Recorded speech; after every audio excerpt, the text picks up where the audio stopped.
Well, none of them can hide from the truth, yeah. Children have to go back to the roots, yeah.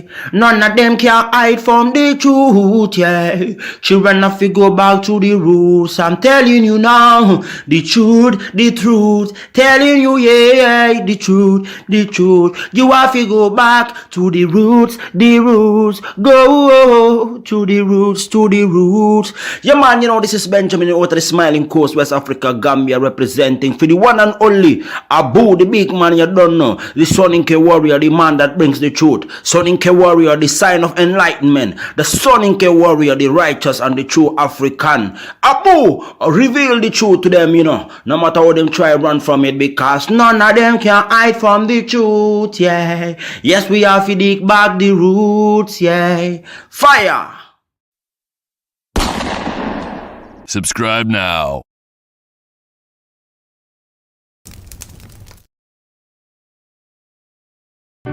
I remember the days, all those years ago that never fade away. And I remember your face when you hit the ground. I can recall the time and place on a midnight walk through the old streets, trying to turn back the clock to the days of old, back to the days when all the things we knew were made of gold. As the world moves on, time sings a song, in the old neighborhood, as the clock strikes. That's right, ladies and gentlemen, welcome to the Afrodamus Report. I'm your host, Afrodamus. I know I have been absent a little bit, but I've been busy. I couldn't wait to return to our normal, schedule entertainment right here at the Afrodamus Report. Ladies and gentlemen, if you haven't already liked the video, please hit the like. And also, guys, if you're familiar with what goes on here on this channel, I mean, in case people forgot, let me refresh people's memory, because sometimes some of the people, your comments under my videos, it makes me laugh. You have to realize I do not live in this la la land, like in delusional land. I was thinking about this the other day. I saw a video where it is like continental African who's never left Africa at all, right? And I noticed like a pattern. I watched several of their videos where these people, they want to be like welcoming like the blacks to Africa. But sometimes they would take an African who lives in America, somebody like me, for instance, and others, they would take our videos and say, oh, look at these people. Don't mind them. The Africans that live in America, they don't know any better. But it strikes. I said, do most Africans that even make videos, do they have the capability to analyze things? Are they even thinking? Because if you want me, this is what I'm going to be thinking. Okay, I've never been to America, but these people, it seems very consistent about what they are saying, what they see in America, what their experience is. But you've never lived here. You would try to argue against those people. And again, you have those Africans, somehow they go out of their way talking about, oh, Africa wants to unite with the blacks. We are all black. But these same people do not, even in the same country, do they see other Africans as one? Why are most of these Africans hell-bent on saying, we have to unite with the blacks, descendants of slaves? The blacks are not the only ones. There's Haiti. They don't speak about Haiti. They don't even speak about Jamaica and other places like that. So I think that's why I said, let me continue to talk sense into people. Trust me, I'm not holding it against people, but I just like to, tickle that mind. Use your mind. Don't let other people think for you. Because if you are walking around, let's say you have a certain belief system, because many people like to give the delusion, oh, it's the news that gave me X, Y, and Z. But now, do you have sense? Do you have your own mind? Do you listen when people speak? No, they do not. Because most blacks, which I'm coming to today, Africans don't realize a lot of these nitpicky things is the blacks who this is how they are. It's not all, but majority think this way. Most blacks are obsessed with race. It's a fact. But if you don't live here, you will know this. And the simple fact that when you say it, the same people turn around and try to fight you, it tells you these people are truly obsessed with race. And they don't even realize they are the racist ones. You see, they project their thinking onto other people, which brings us to, your popular race hustlers. Where the Becky's at, ladies and gentlemen? Show me the Becky's. Bonkquisha out, Becky in. Look, I lived in an era when it was, in America, it was that thing where, back then, where people, these black men openly, when they were fleeing, to the white section of town. And people, what they do is they try to shame the the uh, the black man. For instance, I did not know this was a thing in America, because I was like, okay, this America, you got the blacks, you got whites, you got other people. But I did not, in the beginning, I did not understand that like the blacks, they would be like, oh, that person is with a white woman. Like they would try to shame.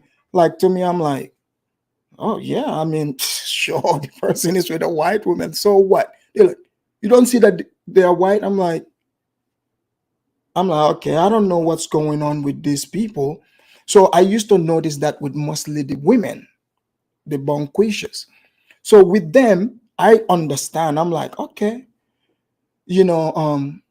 they are fighting against their competition. You see? So obviously they're in a competition to be picked versus white women. It's a lot more white women, and the white women seem to be very desirable to the eyes of the black men, right? So what do they do?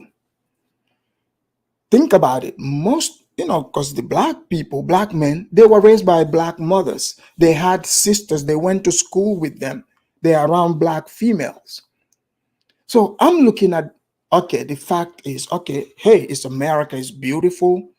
You got options. You've grown up with these black women. You know what they are all about. I mean, by the time you are an adult to make it, by this time you would know, truly what floats your boat. So many of the blacks that identify as FBA, they love that Becky boat. And so you look at it, when they make it, when the black men make it, where do they go? To the white neighborhood, right? With the white woman. And I would see some Africans who that's what floats their boat. But to me, I'm like, hey, you like what you like, But now Bonkquisha got a plan, which is the black woman who identifies as this. They have this venom against the white woman. They have the venom. They're not trying to find out why these men are going to the white section, like they would say something to you like, "Oh, you just want to be with the white woman because she do whatever you ask her to." Uh, Speak more. Hello. Oh, because she can just be sexual with you, explicit, to keep telling me more. So they would say things like this, telling the black man, "Oh, you just want to go be with Becky because they will be cooking you spaghetti, chicken fettuccine, or something. You guys get to go to the good white restaurants. Is that what you like?" Little Jerome have to pretend and be like, "No." So they make it sound negative. So these men, they internalize this. They internalize it over time because the black woman bullies them to try to hide their desire for Becky. Because Becky is gentle. She would say, "Hello, how are you doing?" I'm speaking as an outsider. I saw this for myself. But there are also other black women, I'm sure they are out there in the sphere that, operate like that. I'm pretty sure. But the race hustlers who talk black 100%, they talk so black, they talk against Africans, the black factory. They even have names for them. These people are known for this. And they also consider white people in general as racist, white supremacists, as the enemies. And as you know, here in America, according to the black rule, if you ain't black, you white. Because even like Hispanics, people they call Hispanics, for the most part they are white because they have long flowing hair. They don't need weave, right? They don't need Brazilian hair. So let's just say any of the group of people whose women have the long flowing hair, not the kinky one, we would consider them white. And then if some of the black men who don't want to be shamed by society, because the videos I'm about to play, you will see how the race hustlers use mental gymnastics to manipulate their black audience who also have a lot of, they are envious of white people. They want white attention. But now that envy turned into anger. So in this race game here, a lot of these young men, mind you, in fact, their own mama, their own single mamas and their bitter aunties, because of their insecurities, they sold Becky to these men since they were young. Because the things they are saying, making it seem like it's a negative, that's what the man wants. You think I want a woman who would,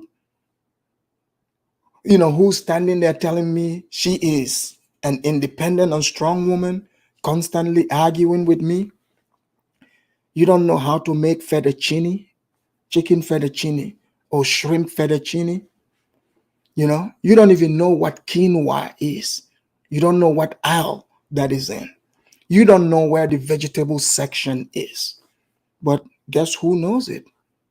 The one you call Becky. So when they keep saying this in front of these little boys, they think that's a negative. No. You are confirming to them what they see on TV. So this is why even Dr. Umar, one of the well-known ones, he runs around telling this man, like pretending to be mad about the ones that are with the white women. Okay, if you are not into white women, right? You just continue preaching your black unity and forget about the people who are not into this. Because obviously we know many blacks are not into this. He's not talking about Jerome, who's got, a BBW, Sarah the BBW, because Jerome don't have money, so they wouldn't talk about him. He would talk about somebody like Patrick Mahone, who is halfway, who is three-quarter way white. He's not black. So he's like, oh, he's with a white woman. You mean he's with his people? You mean he's with his people? So we'll talk about Tariq and Phil a little bit. Phil, you guys know him. He's very, very well known. I'm talking number one. He's in the top 5 race hustlers and xenophobia, right? So he sells. They use black people in America. Their insecurities and fear. They package it and resell it to them because it's about that victimhood, right? They make it seem like some people who play victim are rewarded for it. So therefore, it's easier for people to do it. But long story short, Phil is someone who talks against interracial marriage, meaning black man marrying, white woman, or vice versa. And the black women that marry outside of the race, they call them wenches. Wench is an old English word. But even Tariq has made an entire series about black women who marry outside of the race. He calls them bed wenches. Bed wenches. So these people themselves are married to people who are not black. Out of Tariq's own mouth, he said, if you are going to be with a mixed race woman, be with the one who was raised by a white woman. He said white women make better murders. He said if the mixed race's mother is black, she wouldn't be raised right. She would have Bonkquisha tendencies, meaning ghetto tendencies. I guess that's why sometimes you would see some of those, the light-skinned ones. Usually light-skinned ones are much mellow, nice, but mostly you would see some who are totally hood, because you see the light-skinned ones, they know they are not black, right?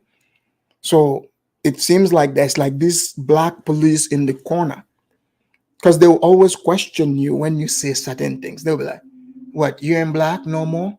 So think about it, right? If black is based in skin color, even let's say if I say I'm not black, what difference would it make? Yeah, I'll be fooling myself. I'm still black. But your light skin ass, they're giving you the honorary black card. So they would question you and be like, what you mean? You ain't black? So that's why you see the light skinned ones, they would go hard. They would go hard because they are trying to prove, they got to work for that blackness. They have to work for it. So now the race hustlers are telling black people, oh, if you marry a white woman or someone who is not white, that makes you a sellout. It makes you a race traitor, a coon. So these people, they say they are preaching black unity, black first. So we are like, all right, this is cool. But the last time I checked, when you preach such an ideology, you have to walk the walk. You can't just talk about it. But Phil, let's start with Phil. Phil himself is married to a woman whose blackness is questionable. God, I love it here in America. Like it's funny how like these people they can, they flip flop. These people are openly like hypocrites. Like they would just say this here today, and then when you catch them, they would fabricate like an entire new meaning and give it to it. Like because in America it's like a open hypocrite society now. For example, right? A man today, you guys know this, can say they're a woman. They call it transformers, right? They're like, that is acceptable. You can do that. And to people today, it makes sense. But remember Rachel Dolezal, a white woman who wanted to be transracial. So you mean to tell me it makes sense for a man, like it makes total sense to you, a whole big old man, testosterone muscles, can just say, hey, guess what? Now my name is Julia. And you are like, yeah, sure, that makes sense. But a white woman this woman, in fact, went tanning all the time to make sure she keep that dark copper color, to make sure, to try to, at least she's respectful, to add a little bit of melanin to it so she can be called light skin black. No such thing as light skin black, by the way. You are of a different class. Just accept it. you know i mean I don't, sometimes I feel weird when like you're mixed, you come in, you're telling me you're black. To me it seems like you're trying to deceive me. Like I'm totally fine with who you are. But like if I'm like, you're like, I'm black, I'm like, okay, what are you mixed with? They said I did a DNA test. I'm 60%. Yoruba. Igbo. Mandinka. Okay. All right. Some African tribes. All right. Now I'm looking dead at you. You're looking dead at me. I understand. I have black foot in me, but it's barely showing. If I don't tell you, you wouldn't know. But buddy, you do look part German and part Irish. Can you just acknowledge the other side? Let's start this conversation off with honesty. But you see, these conversations, they start off with lies. With lies. Oh, I'm black. I'm blackity black. But Rachel Dolezal, you would not accept her as a transracial black woman. Do you guys see the problem here? You need to check your own thinking. No, seriously, think about that for a reason. Think about that for a reason. If you acknowledge your other half white side, I have nothing against that. And if somebody even have problem with that, hey, that's their own problem. Be secure with who you are. That's who you are. Love you. Acknowledge your Irish ancestry, your Irish relatives. But now you notice some of these people, for example, like Colin Kaepernick. So Colin Kaepernick, you mean to tell me, can be a transracial person? Like Kamala Harris, transracial, is acceptable.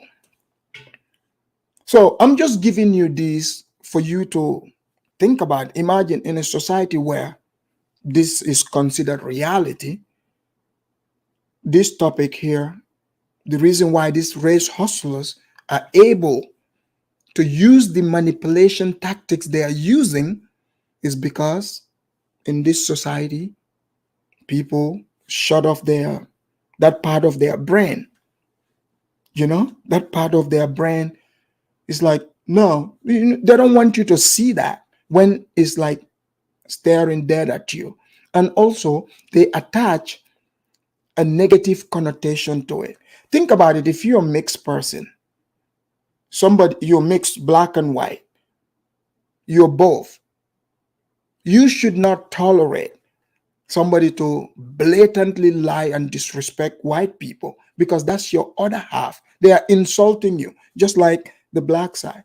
But you would see, because the blacks in America have made it not, it's normal to insult and ridicule white people and Africans with no repercussion. You see? So that's how you know, like, this here is what passes off. But for majority of them, they in fact want those mixed kids. In fact, they say, what do they say? Yeah, I want my kid to have good hair. This is true. I mean, Phil. Phil calls black women, in that's how I used to know him in the advice show, wildhood hyenas. Look, for example, like here at the Afridamus report, I put the truth out, but it's all in love. It's not with contempt. I put the mirror because I want people who behave this way to see what it is and change, because it's about loving them. When you love people, you tell them the truth so that they can change for the better, so they don't continue to suffer. See, there's a difference. But when someone comes deliberately, you look at it deliberately, yes, they are trying to pretend to say they are changing you, they're trying to help you see something, but they have issues. They have issues. Like, because they are saying, oh, black woman did X, Y, and Z to you. This is why people, they're like, oh, who hurt you? No. Oh, a black woman, a woman hurt you? Sir, if you have a penis, I'm pretty sure by the time you're my age in the United States, yes, some women would quote unquote hurt you, and you also would hurt some of them. I mean, that is if you're ones from the Himalayas, if you know what I mean. That's just part of life, but you move on. You don't hold grudges. You don't speak on topics because you're pissed off at somebody. So he was doing that. He would call them wildhood hyenas, you know, just making them feel less than, instead of just saying, you see, your behavior like this, you need to change this. So, but he goes out of his way. He didn't only say it in his tongue, he practices this. He practices this. This is what you call, you talk black and sleep white. Because if they are saying the white people are the enemy, Becky, or quote unquote Karen, as they call these white women that they are in love with, and nothing wrong with it. If you into white women, just say it. You can still be pro-black. You know, like white women don't care. They'll be like, hey, where's Phil? Oh, he's doing that the Negro stuff again, talking to his people, Shaniqua, Bonkquisha, Pookie, Rere, you know. Yeah, he doing that stuff again. Say, Phil, you need some cauliflowers there? You need some no, honey, honey, can I get a sandwich? Because you know, you would have heard the black woman would have been like, what? Well, you ain't got, what? You ain't got hands? You don't know where the kitchen is? You know? So for the black woman, you gotta wait till she's pissed off at her boss, the white people, and you need a side person so that day you talk bad about white people. Make sure the white person she had problem with is a white woman, and then just start the conversation. She would tell you all the nasty stuff you need to know about white people. Okay? And if her baby daddy black too, he doesn't pay child support. Just if anything you want to know about the Negroes of America, talk to the single mama whose baby daddy doesn't pay child support. I'm telling you where to learn. Most of the time, that people come to you telling you, go read a book, blah, blah. It's right in front of you. Why go read books about people that you can have real conversation with and ask them? This is why my channel is the best edutainment channel around here. This is why it triggers some of the people, because when I say these things, even though they know I'm not talking about them, but at the same time I'm talking about them. Imagine you sitting on your couch right now, or wherever you're watching me, and you are these same people exactly I'm describing. You start getting pissed off slowly. Like, who the hell does he think he is? Some African in some dashiki? Oh hell! But he talking about my black ass. What? You live around here? Yes, I do. I live in America. That's why I sound this way. Because the excuse is gonna come. You're gonna say, "Oh, you know nothing about our culture." I know everything about it. Here, guys, let me break down this video. I don't want to keep going. Let me break this video down. Let me do my disclaimer, and then we go.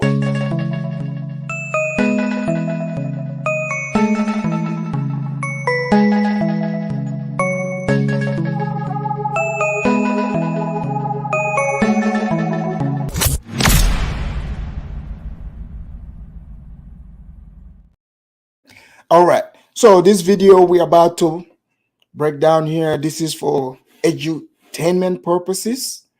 We're trying to reach the public by breaking down, what is happening on the streets of America and on YouTube, in the black streets, our B1 people, FBA people, hell, sometimes they are Indians, but today we're speaking to their black section, their love for Becky instead of Bonkquisha.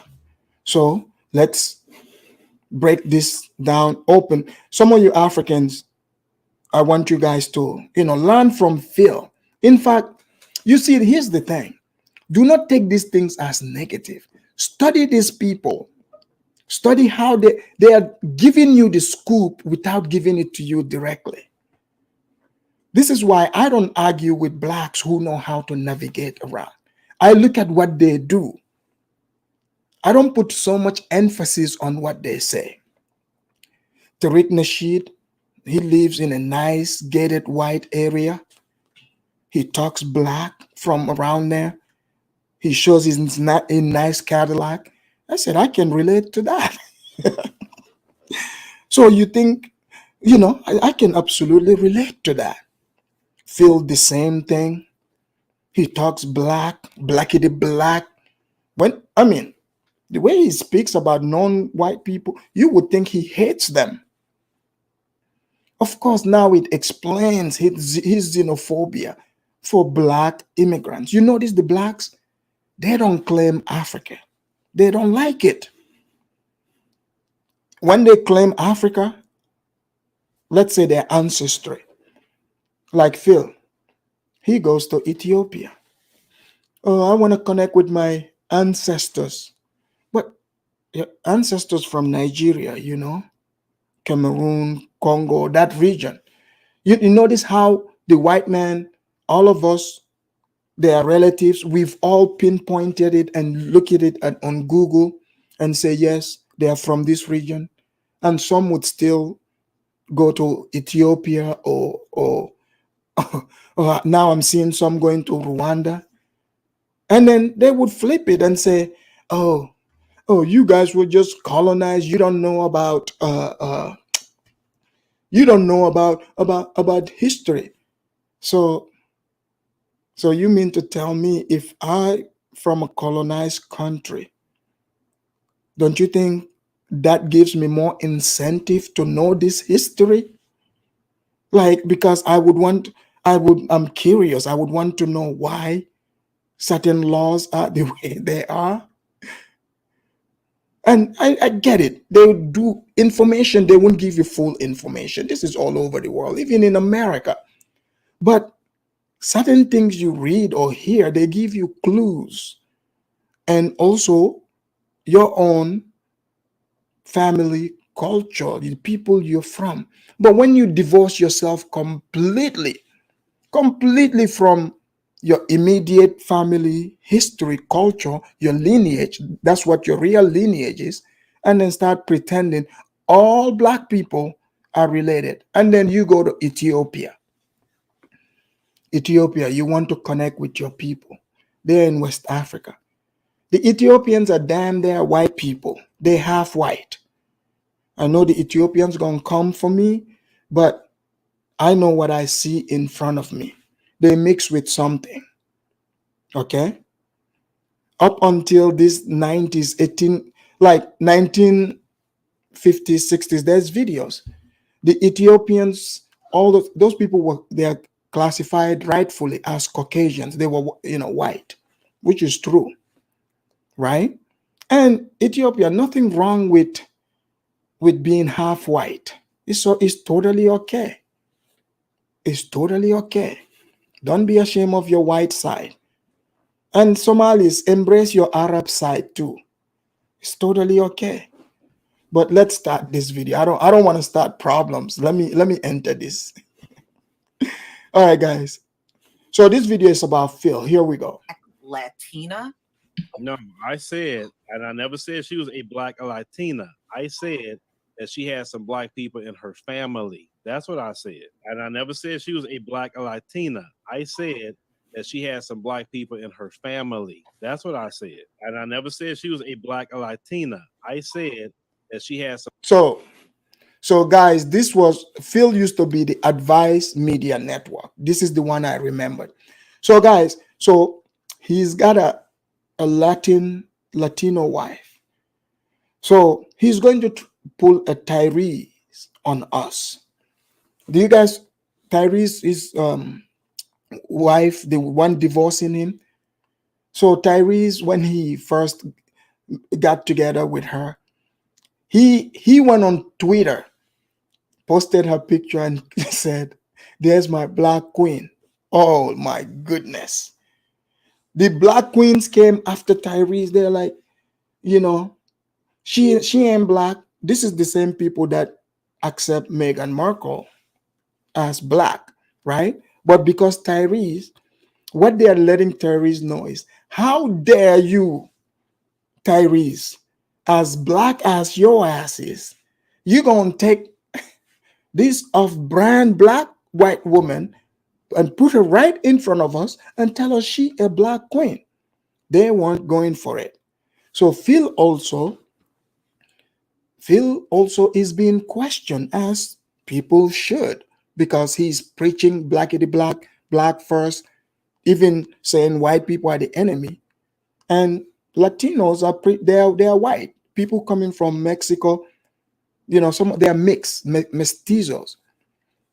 So when you hear Hispanic, what you don't when Spanish, people now act like Spanish people are African. Spanish is European.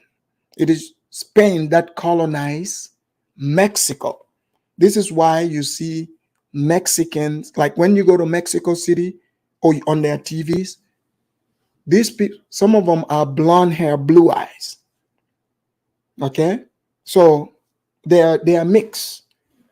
But now let's say Phil's wife is white. She, on the census, she would be considered white. You guys know that Mexicans are considered white in the census, right? People from Mexico. So Phil is saying she's Native American and black. Native American and black, which explains their obsession with the natives of America.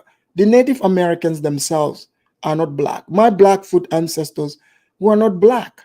It's just the name black. That's all. But they are from Asia. So I might be Afro native black. Here we go. Some black people in her family. That's what I said. Liar. My Patreon members in LA, they met her because they kept saying, "Oh, he was hiding her." Everybody knows her. Lovely T knows her. Everybody know her. relationship in America is the most taboo relationship, the black male white woman relationship. Right. And the ones who have the biggest problem with it, white men and black women have a problem with that. The thing is, did you guys hear that? So everything is doing is projection. White men don't give a damn about you marrying, white women. They don't care. But he is deflecting. Yes, black women have a problem with it because there is more white women in America, and they gotta compete against that on top of their bad attitude, so they're gonna have a problem with it. This is why they subscribe to the black stuff. So you are coming selling that to them. Yes, they're gonna be upset. But if you were just some regular Negro who love sandwiches and love burritos and Mexican food, and be with her and not saying all this black stuff, they wouldn't be questioning you. They would just know, okay, here goes another sellout. But you cannot take that word sellout because you want to call other people sellouts. I guess it's beautiful in sellout land. You get to marry Latinos, Becky's, and all kinds of everything except black, African. People that followed me from a long time ago knew my wife was Hispanic. They knew her to be not a black woman. They knew that. Anybody who knew me saw my wife always. Bruh.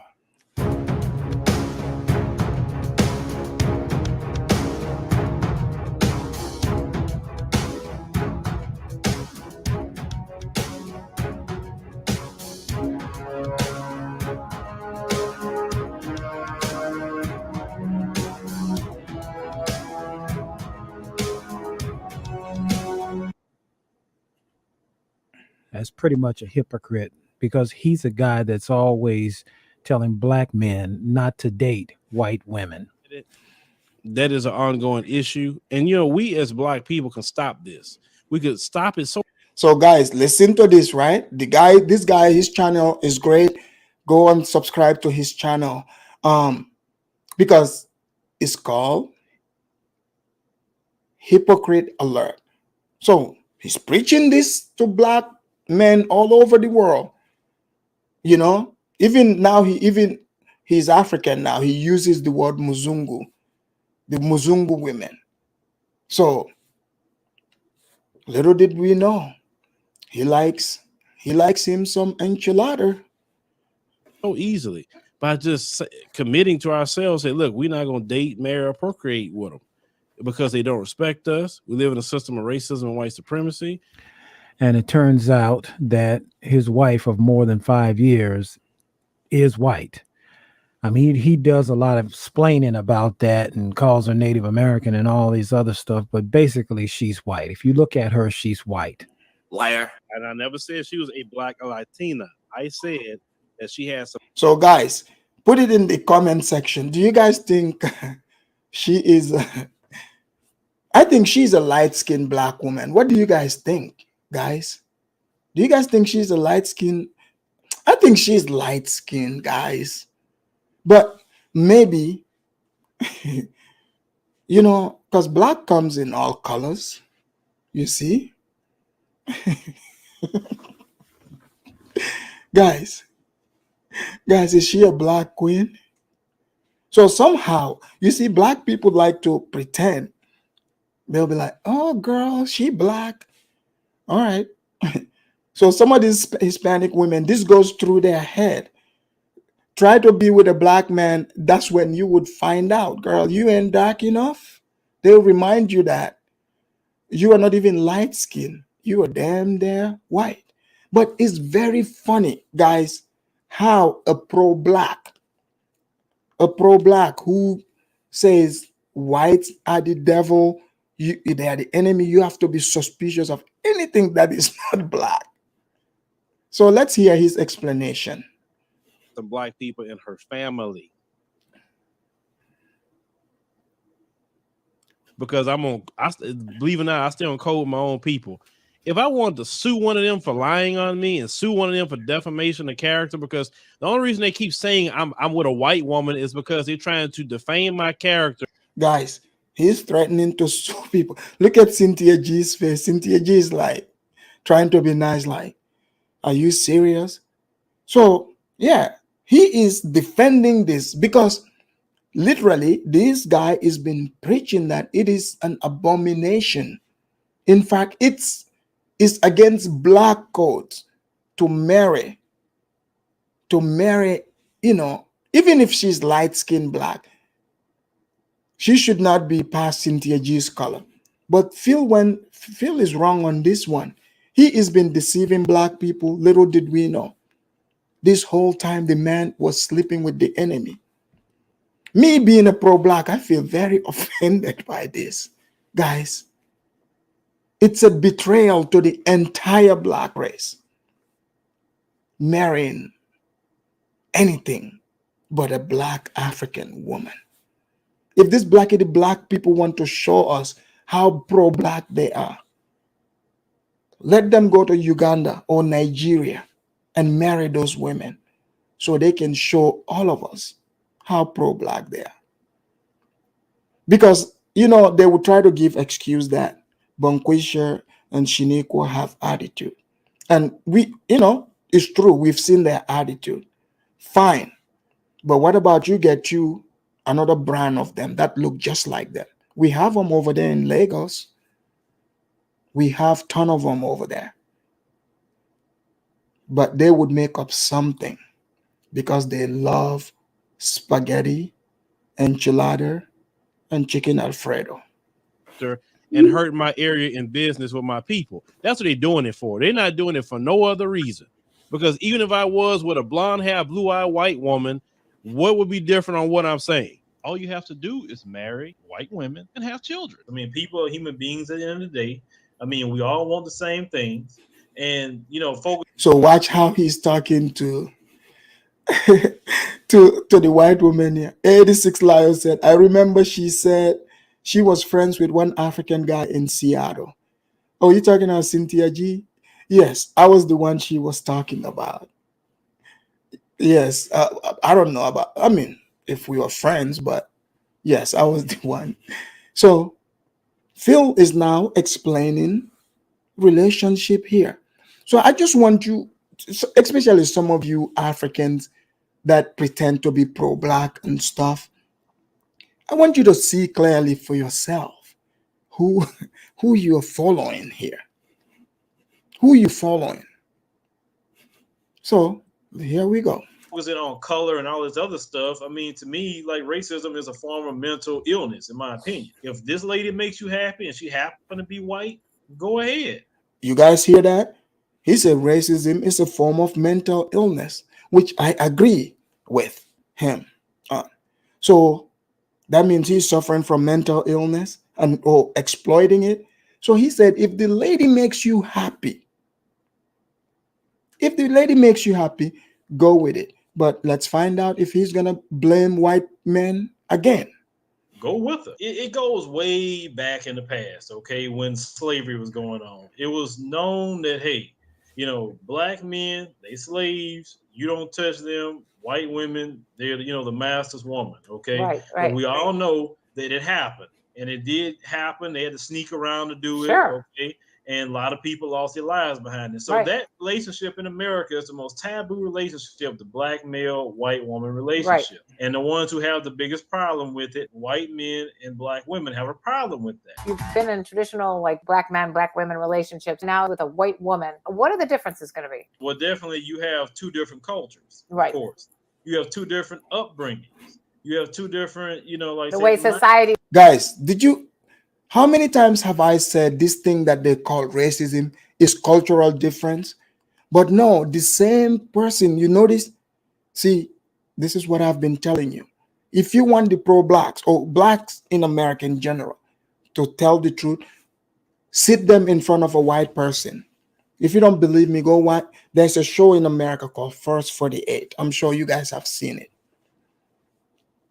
Where some of these ninjas would kill someone for like, $600 because they want to move to get. This one guy killed a guy for $1,700 because he thinks he can get a car and an apartment out of $1,700. But he got the truth. The white man got the truth out of him. So Phil here, so that means he knows better. He knows better. This is what I have always been talking about. So that means he knows that it is cultural difference. You notice he's saying the kid would have two different cultures and two different races. They would be mixed, which is totally fine. But if you keep, that means you hate your own kid. You are trying to make black people believe you hate your own kid and your own wife. Because if you're saying they're the enemy, how come you people don't question this? How can someone say it's the other races that are the enemy, but their wife is of that race, and you believe it? Come on. He looks at you as completely, obviously you're now looked at. You completely different. Like as a black man, you may be looked at as a sellout. Why sell out? Why would he be selling out? Because the stigma is this: a black man only get with a white woman as a trophy piece, or when he's successful. When he's broke and don't have nothing, a white woman won't give him no type of. Well, Phil, yeah,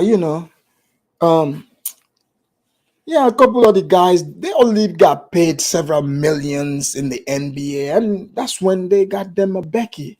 Yeah, it has nothing to do with being trophy. Phil, it is a trophy. He is describing himself here. As soon as my YouTube start picking up, I'm doing well,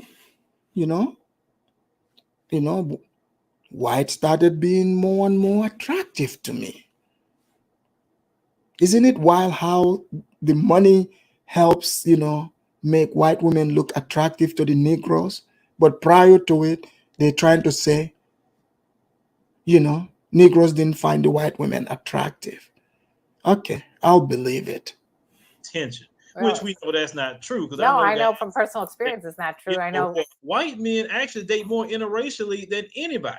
Okay, but white women don't go up to them and say, "What are you doing?" Right. That's what I'm saying. I don't think that it doesn't. No, they don't do that. It's not the same thing. No, it's not. And just like when it comes to black men, if you see a black woman dating a man of a different race, we don't go up to them like, you know what I'm saying? We don't sell out, or we ain't looking at the guy all funny. But for the most part, black men don't really care about all that. They just trying to do them, whatever that may be. Bruh. That's who she gonna take after. If she has an upscale white woman as a mother, she's gonna have upscale white girl characteristics. You've seen like mixed girls who are like, talking like a valley girl, very prim and proper. Those are cool to get with. Spent approximately 15 minutes talking about how beautiful the white women were. And I want to know how he can get out of this. But then again, blacks don't hold anybody to what they say, no matter what they say and how they say it or when they said it. So, yeah, my wife is a black woman. Don't say that loud. Yeah, my wife's a black woman, but, her mother is white. Hey! It seems he's responsible for coining the phrase Negro bed wench mentality, which is his derogatory manner of referring to black women who date white men. There's an entire hour-long YouTube video in which he discusses the topic and has repeatedly brought the term up to disparage others. He even has an episode titled "A Reformed Bed Wench Calls Up Tariq Nasheed." If I lost me, I wouldn't knew when to get up and leave on my own. Then nobody have to convince me or tell me. That's just a move I made. And you know what I'm saying? I dropped this ass off back in Mississippi, went back to Florida where I was. But if a black man is dating a woman of a different race and he has maybe the aura of success, then he's looked at funny and called, even from his own family, he could be called sellout and all his other because the black man that's with this white woman, he's moving up the social ladder or something like that because he's with a. That's what it is. I mean, guys, they look so happy together. Don't those black men look very, very happy with those Beckys? Don't they look so happy? So these guys, they have to pretend. So look at it. Phil himself, he is telling you exactly everything I have been telling you guys. Look at Nat Turner. He said, foreign black men like Afridamus overrate white women. Stop projecting your white worship on FBA. Sure, I'm the one I'm the one worshiping them. Guys, do you guys see the deflection? Now Nat Turner is saying, oh yeah, I'm the one overrating the white women. It's not, people who get on the internet lusting over white women and constantly talking about them. It is foreign men like Afridamus who traveled all the way. In fact, the man had to swim across the Atlantic Ocean because of how much he values white women. Mind you, if it's about white women, he could have swum all the way to Europe, which is Whiteville. They got all kinds of whites there. They got the English white, the Swedish, the white, the Germans, all kinds of different whites, the French whites, all kind of them. So yeah, these men, guys, they are just exercising their option. This is what Phil is telling you. He's selling you bullshit, but he's trying to do it in a, how do I put it? Because he knows most of his viewers are very sensitive. They want to continue to live in la la land. So some will, in fact, do mental gymnastics and tell themselves that, in fact, Phil's wife they would say, is black on something. Like he would say, oh, she got black in her family. Guys, do you hear how vague that is? He got black in her, like someone is like, you got black in your family. Well, I mean, that's a great possibility. We mean her. I mean, does she have black in her? That's the question. Why? I'm not gonna worry about what another man or woman got. I don't worry about the female I'm with. But also, I live in the real world. And as a black man, if you start charting those waters, now, if you date women of color, let's say of other races, you may not have the issues that you could have possibly. Guys, bingo. Astrofordo said it. He said, if it's not the Becky, next stop is East Africa. Exactly. Why East Africa? Because you see, the Ethiopians, I told you guys, they are half white. They are closer to the Mexicans, to their mix. So this is why he's going to pretend to go search for his ancestors in Ethiopia. We know they're not there. They're from Cameroon. Okay? Cameroon somewhere. But the Ethiopians are much closer to white. Are you guys seeing a pattern here? Are you guys seeing a pattern here? And you look at them also, right? South Africa, there's whites there. They like to say it's racist, but how come you always like to be very in close proximity to the whites? What, West Africa is too dark for you?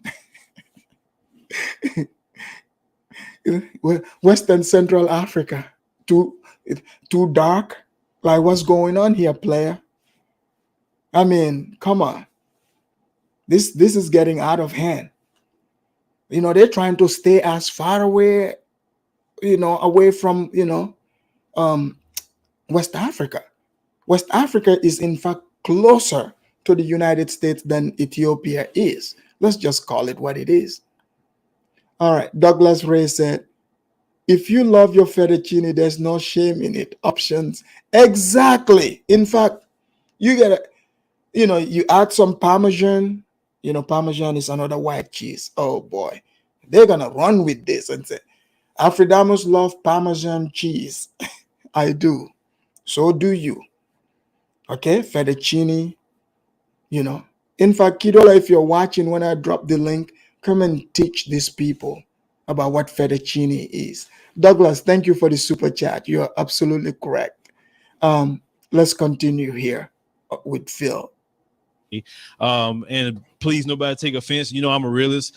If you're a black man and you start dating attractive white women, you could have problems with that due to racism. Because some of these racists don't want to see a black man with a very attractive white woman. You would have problems with the police and everything else. Because you're happy with who you have, and that's the bottom line. And people are judging all the time. People are judging white men with black women, whatever it is. It's just like, why does everybody have to judge everybody? We have to recognize it as this. All of that is stemmed out of racism. I mean, we have to call it what it is. I mean, people are human beings. Did you guys hear this? So that would mean everything he's saying, he doesn't mean it. If he truly believes racism is how he describes it, the racists everyone should stick with their people. Why isn't he sleeping with a black woman?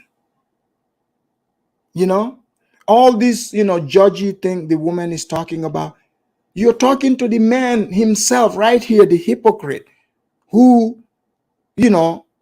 comes out in public. It's like one of those pastors who used to come and just say all kind of awful thing about being gay, and then they come to find out they are gay themselves. So you would see these people living like Tariq, they talk so bad about white people, suspected white supremacists, and then white is the enemy. You find out they are sleeping with the enemy. This is why we are talking about it. But here we go. At the end of the day, I mean, we all want the same things, and focusing on color and all this other stuff. I mean, to me, like, racism is a form of mental illness, in my opinion. If this lady makes you happy and she happen to be white, go ahead, go with her, and that's how it should be. Everybody should be cool with each other, and we shouldn't be having all this sellout and all this other stuff. Now, I notice white men have very strict standards when it comes to their women. What I mean by that, they want them to work out. Yep. Want them to keep themselves up, even to the point that white women get plastic surgery. Oh yeah, to keep themselves up. Right. Now, I noticed that when white women get around 35 and start to go older, a lot of times white men, if they aren't married already, it's hard for them. They will be rejected a lot of times by white men. And a lot of times I know these older white women go with black men, and black men would take them wherever how they are. We would accept, women that even have weight or have curves. Well, I think that's more. I think I love that about black men. Black men don't seem to have these crazy standards of women have to be this skinny, and I think that ma'am. So what this woman is saying that black. So over here you got this white woman. So she's describing black men love BBWs. You see. They love BBWs. So Phil is over here discussing this. So, pretty much they're saying they like Bonkquisha, but just in different color. Everything they are describing here, the BBW, the white woman is happy with. There's plenty of black women like that. So imagine his fans, these black women that are watching this, they're like, wait, you're describing us, but only the color is different. Now you see why they are mad. Now you see, can you blame them? They jumped on that pro-black bandwagon. They're getting carried, and then now their pro-black leader comes out, pretty much describing you, but in different color. And you can't be that race. I think the only hope left for the black women in America is Africa.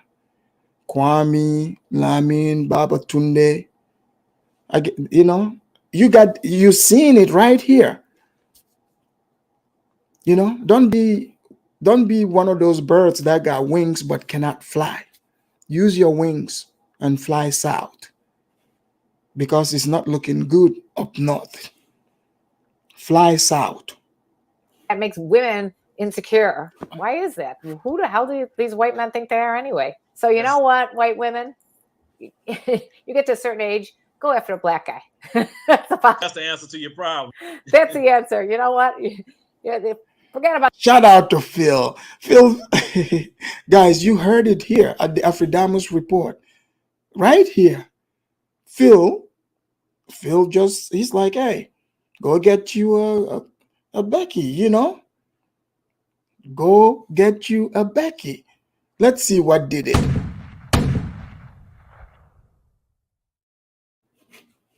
Wow, this is too much. About these white men, you know what? They don't appreciate you the way you are. Go after a black man. They're a lot more loving. That's the answer to the problems. So ethnicity is one thing, race is another. All week I've been hearing that my wife is a white Latina. Now, my wife is heavily offended by that because she cannot stand racism and she definitely can't stand white supremacy and she don't want no attack. Your wife is offended and she's married to you. This is all you talk about. You know, okay. The black women and other people are describing her as she's a white Latina. Okay, she's offended. If she's not a white Latina, please tell us what she is. Attachment to that. Yeah, we figured out the answer to all of life in this little episode. You're married to a Latino. Why is it that people are so angry about that? I don't really have an issue with that. I don't know who's angry. I mean, because I'm the type of person, if somebody was angry about my, relationship with my wife, I'm like, get you some business. I mean, because what I got going on has nothing to do with anybody else. Whoa, okay. So did you guys hear this? Isn't this the same people the same person who makes entire news? You put up news about black men who are popular, famous, successful, who are with white women, and he would make news about it. So if it's not a big deal, why is he making news about it? This is what a true hypocrite is. This is what a true hypocrite is. Don't only listen to what he says. Look at what he does. Look at what he does. Why do you think he's avoiding Nigeria, Cameroon, West Africa? Because they don't look white, but the Ethiopians do. So he's gonna go there. But neither do I come out promoting that, my wife is better than other people due to, her ethnicity. And at the end of the day, I've done my research. Everybody, no matter what, comes from Africa. And we all come from the same place. Guys, here we go. Here we go. They did that thing. We all come from Africa thing. We all come from Africa. So when he is going on his calling white people, white supremacists, call them, in fact, he calls white people Neanderthals. So if all people come from Africa, that would include white people too, right? Obviously, he agrees with that in front of the white woman. So then what is the problem? What seems to be the problem? I'll let you figure that out. Hey, St. James, welcome in the house. St. James said Michael Jordan got himself a Latina, I believe. That's your idols right there. Look, Michael Jordan also loves him some enchilada, quesadilla. I mean, these are very tasty food. It's pretty easy to get addicted to those foods. Looks like Phil and Michael Jordan, they got taken over by the spirit of the Latinas. It's obvious to everyone but those racists that that's what we're all one person. Why would someone be angry and have such hostile feeling if I dated a black man or if you dated a white woman? Why is that? Just ignorance. It's the only thing I can say. Me personally, I can care less about what other people do because I got too much going on to be worrying about you and what you do and this or do. As long as I'm good in my marriage, then that's the only thing I need to worry about love life wise. I can't worry about other people. Now, usually those people who's worried about guys, are you hearing this? Are you guys hearing this dude? I mean, unbelievable. So this is who these people are. Oh, he ain't got time to worry about anyone, right? Oh, because the evidence is right in front of you. Now, all of a sudden, it's not a big deal. He tried to sell her off as a black Latina, black native, as if the Native Americans were black. Or are they black? We speak a word as if they don't exist. They're still around. So he's a hypocrite. Other people usually don't have nobody. That's true. That's right. Well, I have family members really of all races within my family, but certain unions can make things a little bit different. I've had white women write me and tell me that with the racism they've dealt with having a black husband. I mean, so it does create different things. I'm not saying don't do it. You're grown. You love who you want to love. That's not my business. That's not what I'm saying. I'm just saying that certain things, you know, when you maybe encourage certain things, not saying you're telling people what to do, not saying you saying don't fool with black men, leave them alone, they're scum of the earth, not saying you're saying that. I'm just saying I tell people, listen, do what you want to do, but you may deal with certain things. That's all. That is an ongoing issue. And, you know, we as black people can stop this. We could stop it so easily by just committing to ourselves. Say, look, we're not going to date, marry, or procreate with them. I used to make a lot of black women upset, very upset. And I ain't got rid of none of those videos. You say my channel, I deleted my channel? No, I didn't. I put it on private. And the reason why I put it on private because a coworker joined that old page, and I really don't want those certain videos I put on that old one to be spread around my job right now. I don't care about the new videos. It's just the old one. None of my daughters to date or marry none of those guys who just really hate black women with a passion. Because usually I'm gonna break them down. So when they speak to the black women, they use the keywords. The people who hate black women. So if you don't marry black women, according to the pro-black men like Dr. Umar and people like him, that means you hate black women. So let's see if he's gonna put himself in that category. Okay. So when it came to him, oh, you know, it's about who you love. You can be with whoever you want, which is the truth. But when it's other people, they are sellouts, race traders. We should stick with one another. Yeah, these people, they think they can fool everyone. The reason why they hate black women so much is either they got a mother issue, like their mama didn't give them enough love, or you know, their mama ran away their dad, so they blame, you know, her for that, and without knowing the full story or whatever, even if it is true. So he can't stand his mama for some reason, because my mom has done me so much stuff in the past that I would have to make a whole video about that. Or he meets a girl that's similar to his mom. So mama issues, which is very common here in America. As you know, many raised like in the black sector, even in most households now, in America, the mama is the dominant figure. So they have issues with their mamas. Most people like him. Mama, or he can't get play at all from no black woman that he wants. So he start hating black women. I used to make a lot of black women upset, very upset. And I ain't got rid of none of those videos. You say my channel, I deleted my channel? No, I didn't. I put it on private. But the key is because he hate black women so much, he can't get women of different races either, because he don't know how to realize that, dude, you just may be lame in the way you speak to women. You may not know how to talk to them. You may not know how to treat. So you notice how Phil, so he's putting the personal responsibility on the black people who make all these excuses, right? So he's saying, oh, maybe it has something to do with you.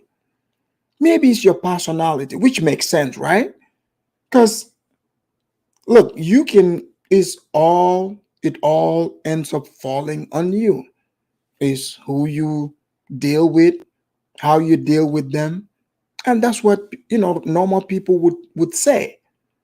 But oh no, Phil changes his message as he sees it fit for him.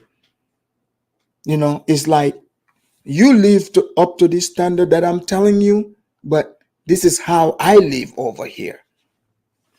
Southern Creole Flavor, thank you for the super chat. Southern Flavor said, black women, last chance is Africa. Shout out to Passport Grannies. Thank you for the super chat there. Yes, the Passport Grannies, they ain't got time to sit over here in America and listen to this nonsense. They're gone. The day they found out that they can get their groove back, guess what? They left. And many are leaving. 86 Lyle said, "Not Africa, please. 86 is too late. It's discovered, and many seem to be loving it." Them. It has nothing to do with color. It's just you as a man. Because my mom has done me so much stuff in the past that I would have to make a whole video about that. Do I really want to say black this and this black woman, and black women, I hate black women and they the scum of the earth? And I got black daughters. That means I'm going to hurt their feelings. I'm having another daughter.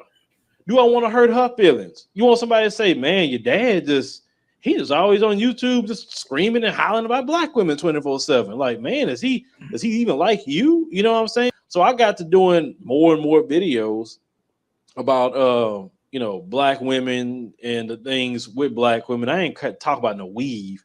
I was mostly talking about the same old. You know what I'm saying? No woman with class is going to have stinky hair. The hood rats have stinky hair because they can't afford to. So Phil is describing the hood rats and their hair. The hair always got to come into play. Replace that weave like they're supposed to, so they keep it in as long as possible, and they sweat and everything else, and the stuff stinks. Even if I'm looking at it from the outside in, I don't have the experience as a white person to get involved with their issue like that. Nobody should be discussing black men and black women, but black people, because we are those people. Nobody should be discussing black hair except people that got black hair. Mm-hmm. You don't know what you're talking about. It don't matter if you date a black person.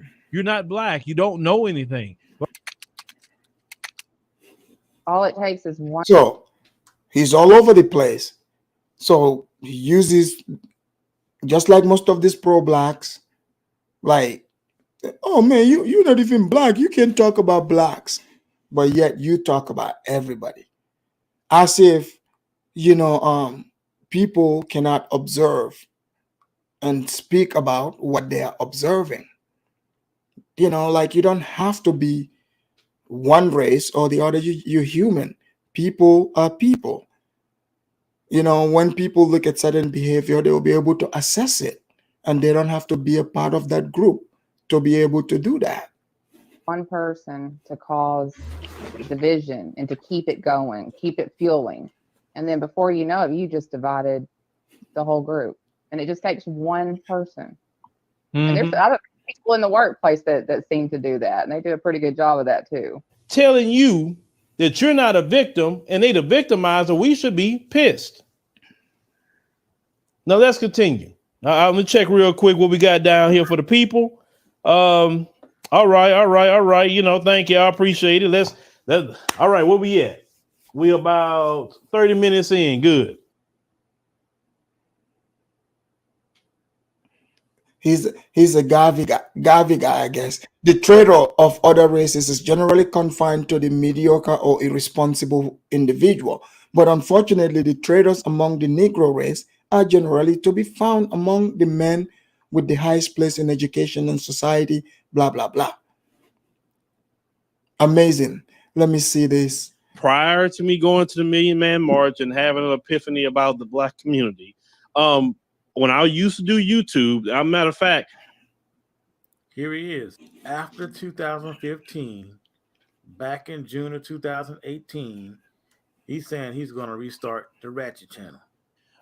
Like I said, I'm trying to spread myself back out again, do other content. Like I said, I wanted to once again start doing my fun channel once again, my Ratchet Video Weekly channel. If you've never seen that.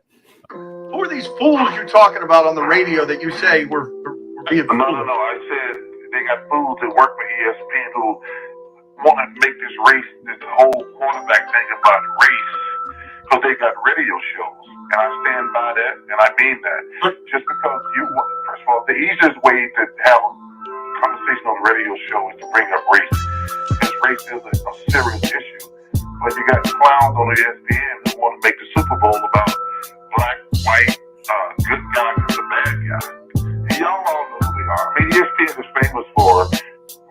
race baiting. I mean, What are you talking about? Whoa, who's famous for race baiting? How does it feel like to wake up every day blaming the white man? I don't know how that How does feels it feel like, every Phil. day to sit up Phil, there and Phil, when you talk wake to a up every day to recessive blame the cave white man, how do beast you who feel? can't stand You in the feel like a sun man? without chemical on their body? Phil, do you Only feel thing like they a ever man?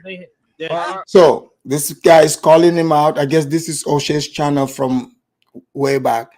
So say, why are you blaming the white man? It's funny who all the people here, I see even Bomani in this chat. So here we go. telling you that you're not a victim and they the victimizer, we should be pissed.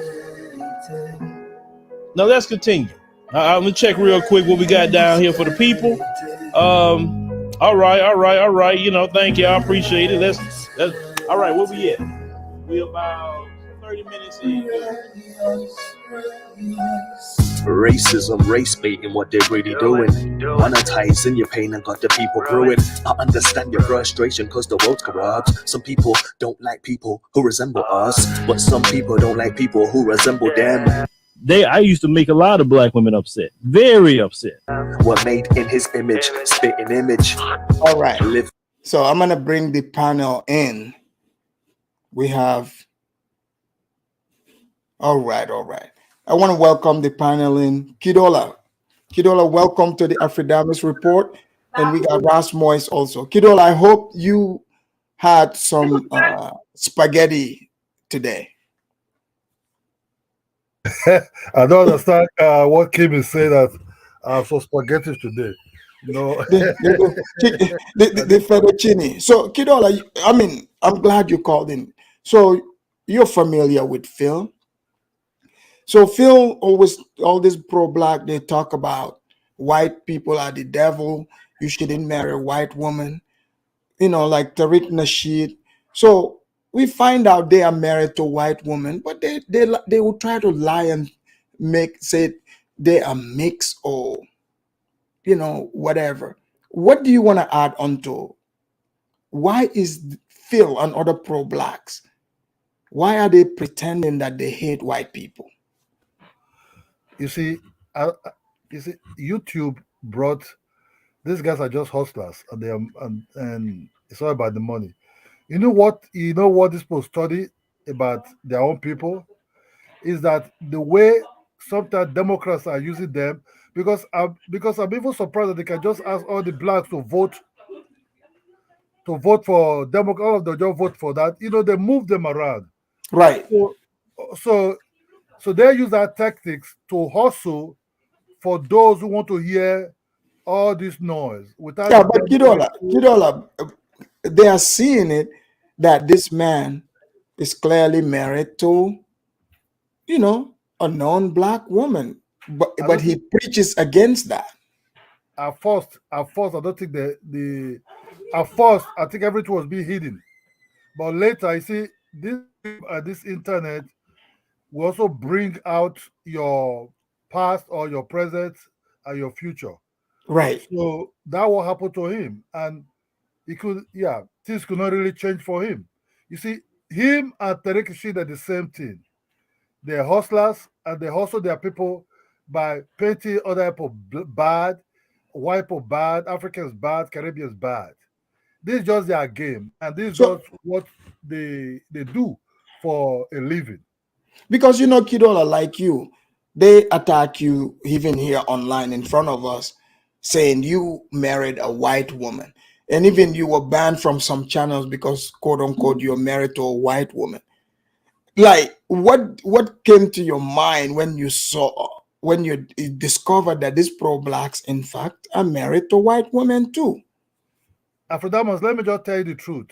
At first, I never really think or have the same thought or whatever in their mind, in my mind.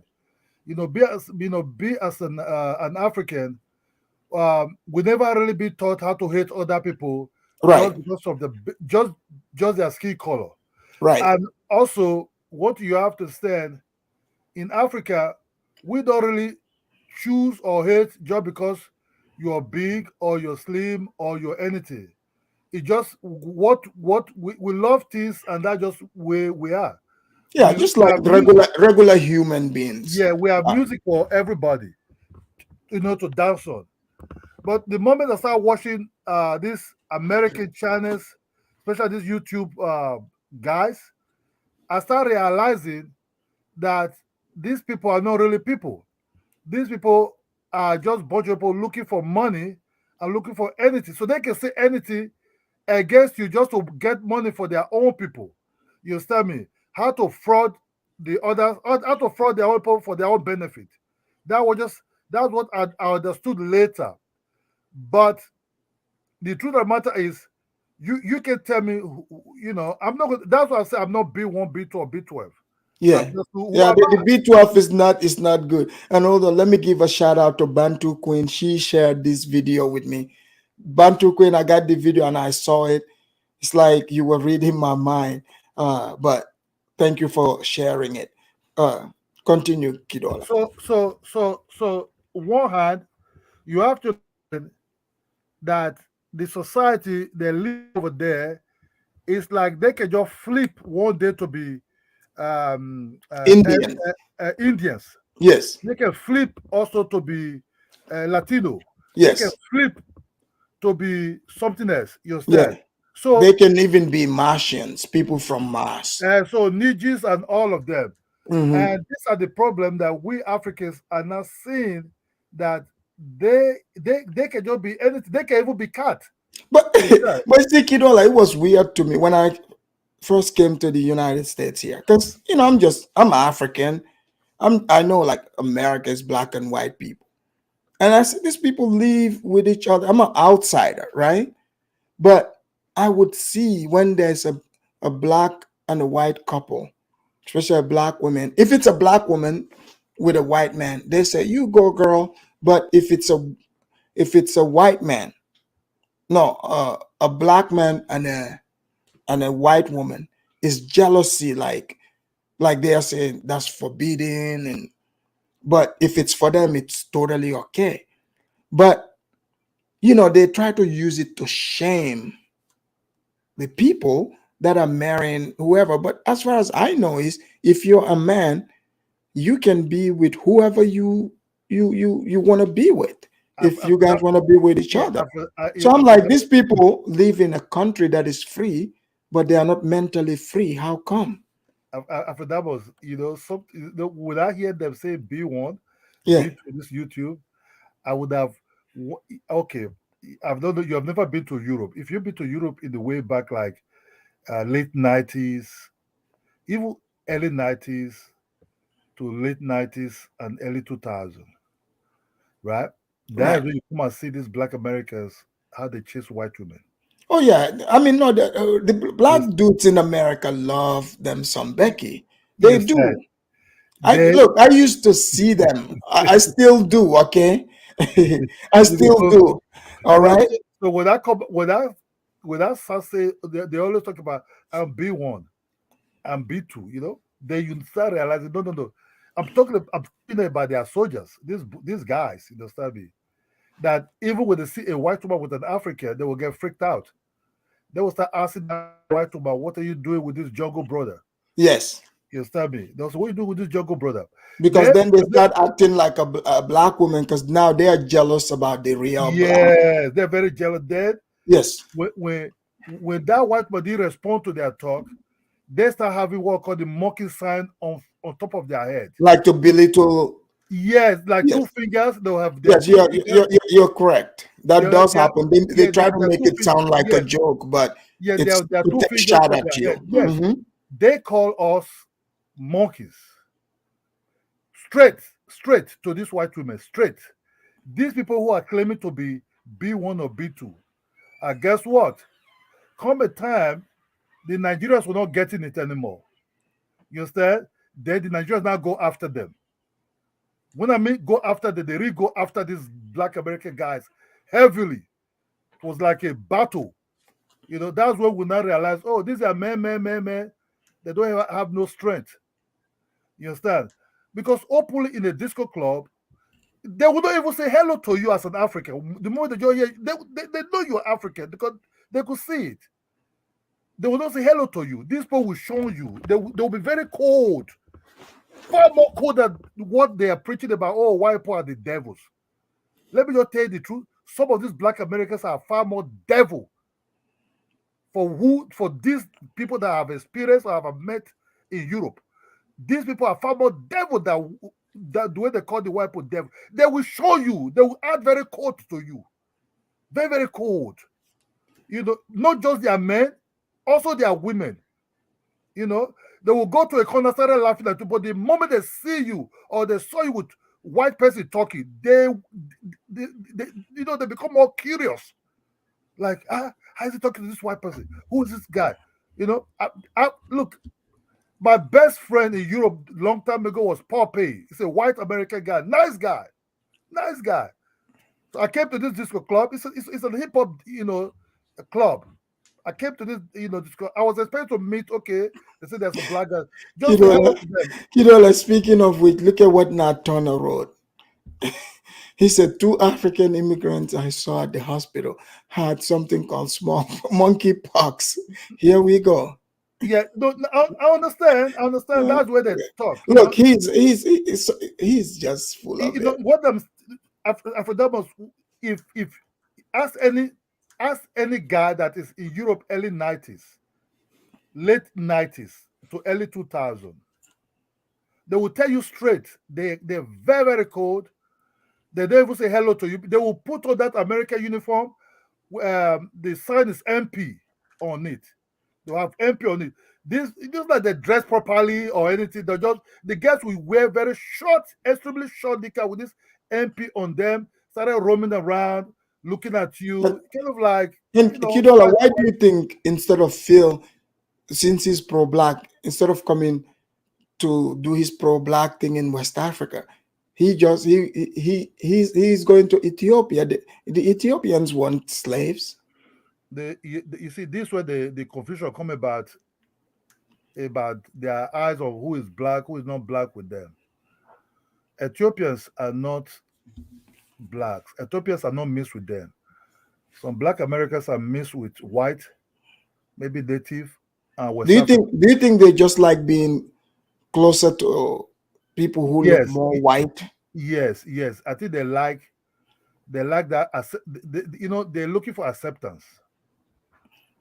And that acceptance, that's what the Latinos are not really giving to them. But Phil is accepted by Latina woman. Majority of the Latinos doesn't really like black Americans. I know. They Let's bring in. They don't dance with them. That's right. Let's bring in Ras Moyes. Ras Moyes has been waiting patiently. Ras Moyes, welcome to the Afrodamus Report. Greeting to you, Afrodamus, and peace be upon you, my brother Kidola. How you guys doing? Doing well. Thank you for coming in, calling in. Ras Moyes, what do you want to add onto, what is the obsession? You know, because this black pro-black people, they say, you know, if you marry a white woman or don't marry the black queen, you are a sellout. Why are they running away from the black woman, black queen? When, you know, in fact, you try to use the black, what is it called? Latino to pass her off as black. You see, Afrodamus, they are running away from the black women. Like, there's many reasons why they are running away from the black women, and the black women are doing it as well too. There is this thing online called like the gender war. It's mainly the black divestors. Yeah, it's mainly black women. But why is the pro-blacks? So okay, go ahead. They're not really pro-black. It's a farce. It's a fraud. No, it's a fraud. It's a fraud. They're not really about that life. Not really on code. Period. Their code is, you know, like be with some other race and procreate with that other race. That's what it's all about. I mean, it's a lie. It's a myth. Yeah, go ahead. So like, for example, Phil, this whole time, you know, he was speaking the black stuff, calling, you know, the black queens hyenas, you know, and also he said he preached against interracial mixing. Little did we know the man loves burritos, enchilada, and el taco moyo. Duh. I mean, did you not expect that? Listen, Afrodamus, when you talk about race in America, Yeah. race in America brings money. Like when you talk about racial issues, like it brings money. And sometimes, like when you downgrade, when you talk down on the Black American women, like you generate money because a lot of Black American men, you know, like because of They want to how they hear were this. raised, because of how they were raised by their mother, you know, by their aunties, you know, a lot of them they have resentment towards their mothers, towards their aunties, you know, their sisters, you know, and females in their family. And when you talk about negative about them, you bring money. Likewise, you know, like when the Black woman talks negative about the black American man, it generates money. You know, that's just how it is. But are you surprised that, you know, like Phil got himself like a Latina? No, Are look, you surprised? here's how I look at it. You know, it's just like I see. Look at these people, like those pastors who, you know, remember back in the days when, you know, they would say such and such person came out of the closet, like being gay in public was a big deal. Remember that? Right. I remember that vividly. So you would hear like these, you know, pastors who would always berate the gay people. Like I understand it's one thing to preach about what God didn't like, but it's another thing to, you know, just constantly berating them. It's like, okay, is this sin existing in you and you are trying to fight it? Are you like gay? And but then we find out they are, right? Of So these course. people are the same way. Like, I mean, usually when you keep talking about something, yeah, then that's what you are. right, Eventually, you're gonna become that. right.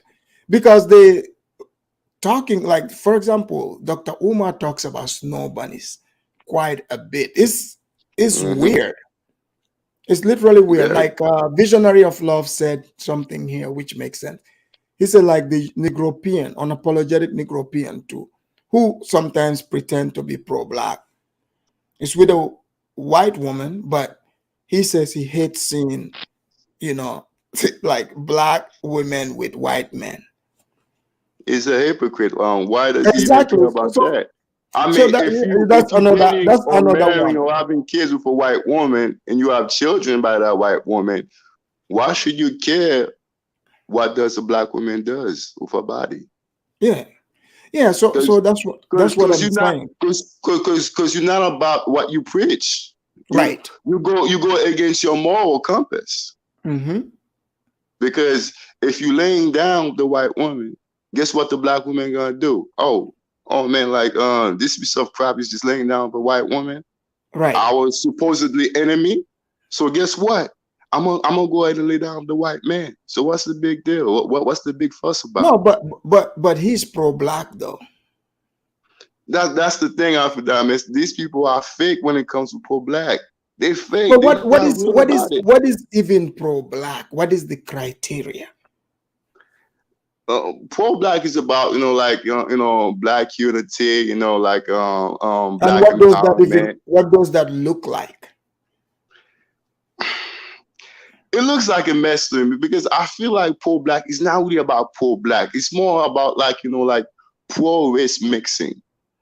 Because you're not promoting black people to be with other black people. Yeah, but if these people want to go be with white women, they should just do so and stop. That's what I'm saying. But don't bring pro-black into it, because when you bring pro-black into it, and then your spouse or your boyfriend, your husband is not black, then you're not really pro-black. But Rasmus, do you also agree that a lot of these people, they're angry aunties and they're, you know, angry mamas or girlfriends have been selling the white woman to them since the childhood? Because you heard it on the internet, they'll be like, "Oh, you just scared of a strong black woman. You want to go be with Becky, who would do whatever you tell her to do." So, I think so, Afrodamus. I think so. so. What man want to be with a difficult woman? That's right. I mean, to be honest with you, Afrodamus, man, I hate when a woman said to me like, "Oh, I'm a strong this, like you can't handle me." As a man, I don't want to handle you. I already have like problem in this world. You know, like I don't want to handle you as a woman. I'm there like to provide for you, That's to small. protect you, and give you guidance and direction. I'm not there to handle you. It seems like I mean, I want to stay away from you. Period. It seems like there's a battle of race really in United States. That's just the truth. Yeah, yeah, The it really battle of is, race, man. and that can be really really crazy because for somebody that is not into that type of culture, I don't understand what is really. Everybody love each other, right?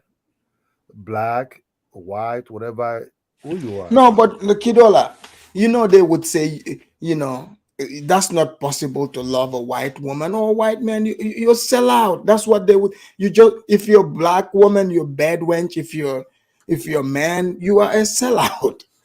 According to the pro-black spectrum. After that much, let me tell you one thing. If you go to a place like, let me just tell you one thing. If you go to a place like where they have very strong hip hop, I even seen where Black Americans even teach some of these Europeans who have their own language, American accent. That if you meet some of these white Europeans, they speak like an American. You will know that these ladies are dating Black Americans a lot. You said, you will Right. just come across a white European, which English is not their first language, but she will just have an American accent with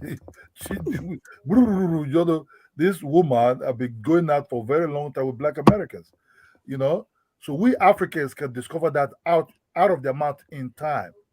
But the problem with this also with these white women that sometimes they're also very useless also.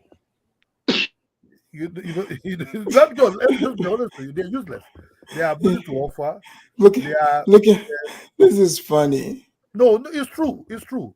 If you meet a white American woman that date European woman that date Black American guys, they're also very useless also because they learn some certain things from these guys that that is very backward, very very bad.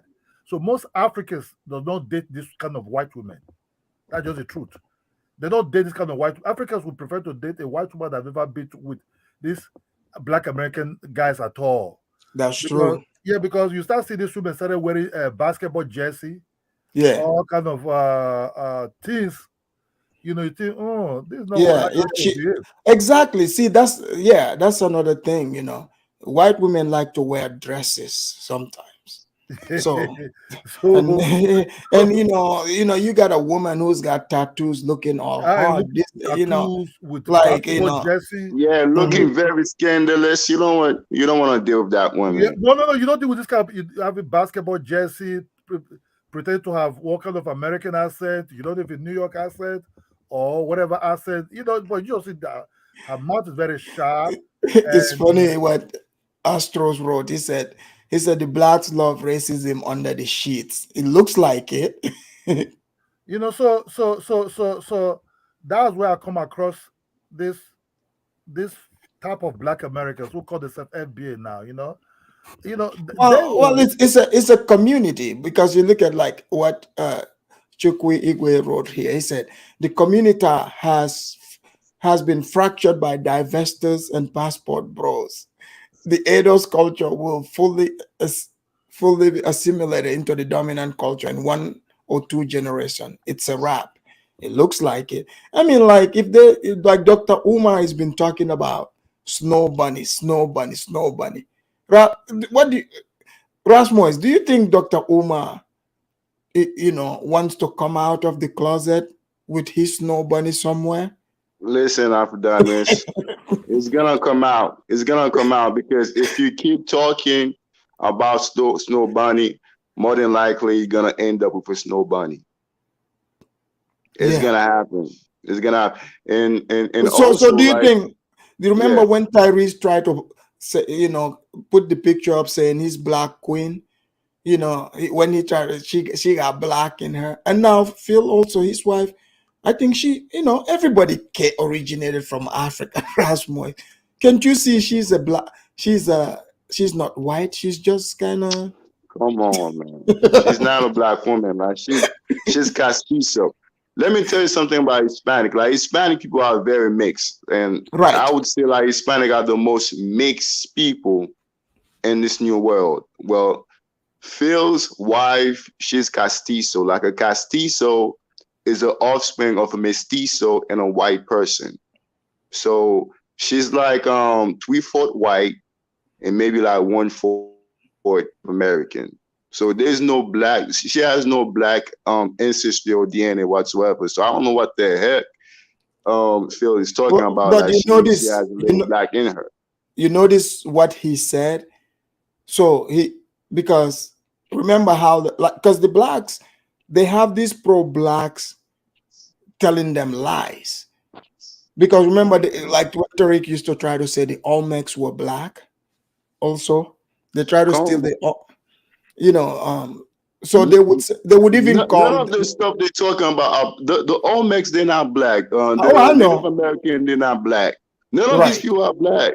Like the descendant of the Olmec, they are still in Central America. Like Well, I've even you see Nicaragua, them. Guatemala, Panama. These people are still there. It's not only black people that have like like broad nose and Right. thick full of lips. Some Native American, they have like broad nose and thick full of lips. Yeah, you see them even here. Like I've seen this guy. He looks just like that Olmec statue. You know that they like to show. After that, but one thing you These should people are delusional. one thing they should understand is this: the so-called Latinos now, which are the causes of the native Black Americans. Look, a black person, even when he's getting older, will still remain his lips will still remain thick. Right. His nose will still remain the same size. Right. His skin will almost still remain the same thickness of the skin. But you see, the Latinos and the South Americans ones, the moment they start getting older, the lips become more thinner because everything is not shrinking, right? Right. Very fast. Their skin become also more shrink also. So everything about these people will shrink. The Latinos are beautiful when they're young. But when they start getting older, because the black person become more beautiful when it's getting older also. It become more also beautiful. So the Latinos and the So you're saying they age like spoiled milk and the blacks age like wine? Very, very fast because the lips will shrink immediately. Will almost going towards the flat aspect of it. There's nothing wrong about No, but that's what Phil loves, though.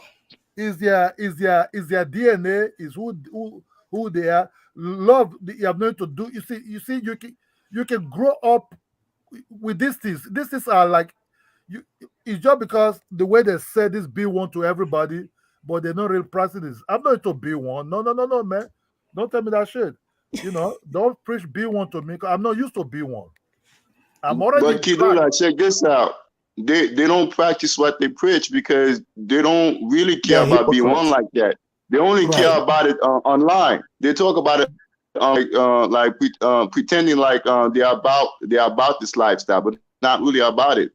Because outside the internet, they don't practice what they preach. Because I said I have a white wife. He just banned me because he said, "Oh, you are," because I know he's trying to sell to his Black American customers. You understand me? That those ones that is taking to everywhere, to Ghana, Sierra Leone, and all those places. He tried to sell them. It's part of business. You can see what happened with this paying back for the slave trade business. You can see their color just came out at once. They started sorting Africans immediately just because of money. Just because of money they didn't even receive yet. Yeah, they became foundation of America. Yeah, their hatred just it's not now. Let me just tell you the truth of that. The hatred against Africans is not. They all just lie. This hatred started inside 60s. My father came to the United States to study in 1973. Right? They were the first alma maters of that Florida Tallahassee AM Agricultural Missionary University in Tallahassee, right? In my father's album, my father never spoke anything about Black American. Nothing. Only once he said he took two Black Americans to I think they went out for a party on the way coming, they almost want to rob him with his Cadillac. You understand me? These two guys said, "Oh, they want to wee or pee or something like that." So my father came out also to pee, and before my father could understand, these two guys jump into this car. They want to move the Cadillac. I'm telling you, this is a long Cadillac at that time. But The lucky enough, 70s Cadillacs, yeah. yeah, lucky enough, my dad, those two tires was being licked up immediately by what he had in his hands at that time. He got those two tires shot. You understand me? He shot his two tires. My dad was also in the Nigerian army. So he was like a sportsman also in the Nigerian army. So the Nigerian government sponsored him to United States after all African games that he came out second. You understand? That's how my father, because he was 1,500 meters runner, at the center 800 meters runner. At that time, in United States, so he was being heavily paid. You know, he lived on a big house with swimming pool and everything. So he was driving Cadillac and Camaro at that time. So that's only what he told me about Black Americans. But he spoke way about the Latinos. He said, yeah, I have some Latino friends. Say he was surprised. He said, oh, they just cross the border, go back to Mexico, then come back. But most of my dad friends are white people. You understand? I only saw Edwin Moses picture and Calvin Smith. These are old 100 meters runner world record holders at that time. So he did education at first as first degree. Yeah. Then he went to do sciences, chemistry as his the other part. So he did. So after they would do, at that time they would teach when he was doing his education. He said the schools are bad. Children drink, want to smoke in the classroom at that time. He said things are very, very bad there. That's just all. You know, yeah. So the hatred against Africans, this start now. Look. Well, they love white women, that's for sure.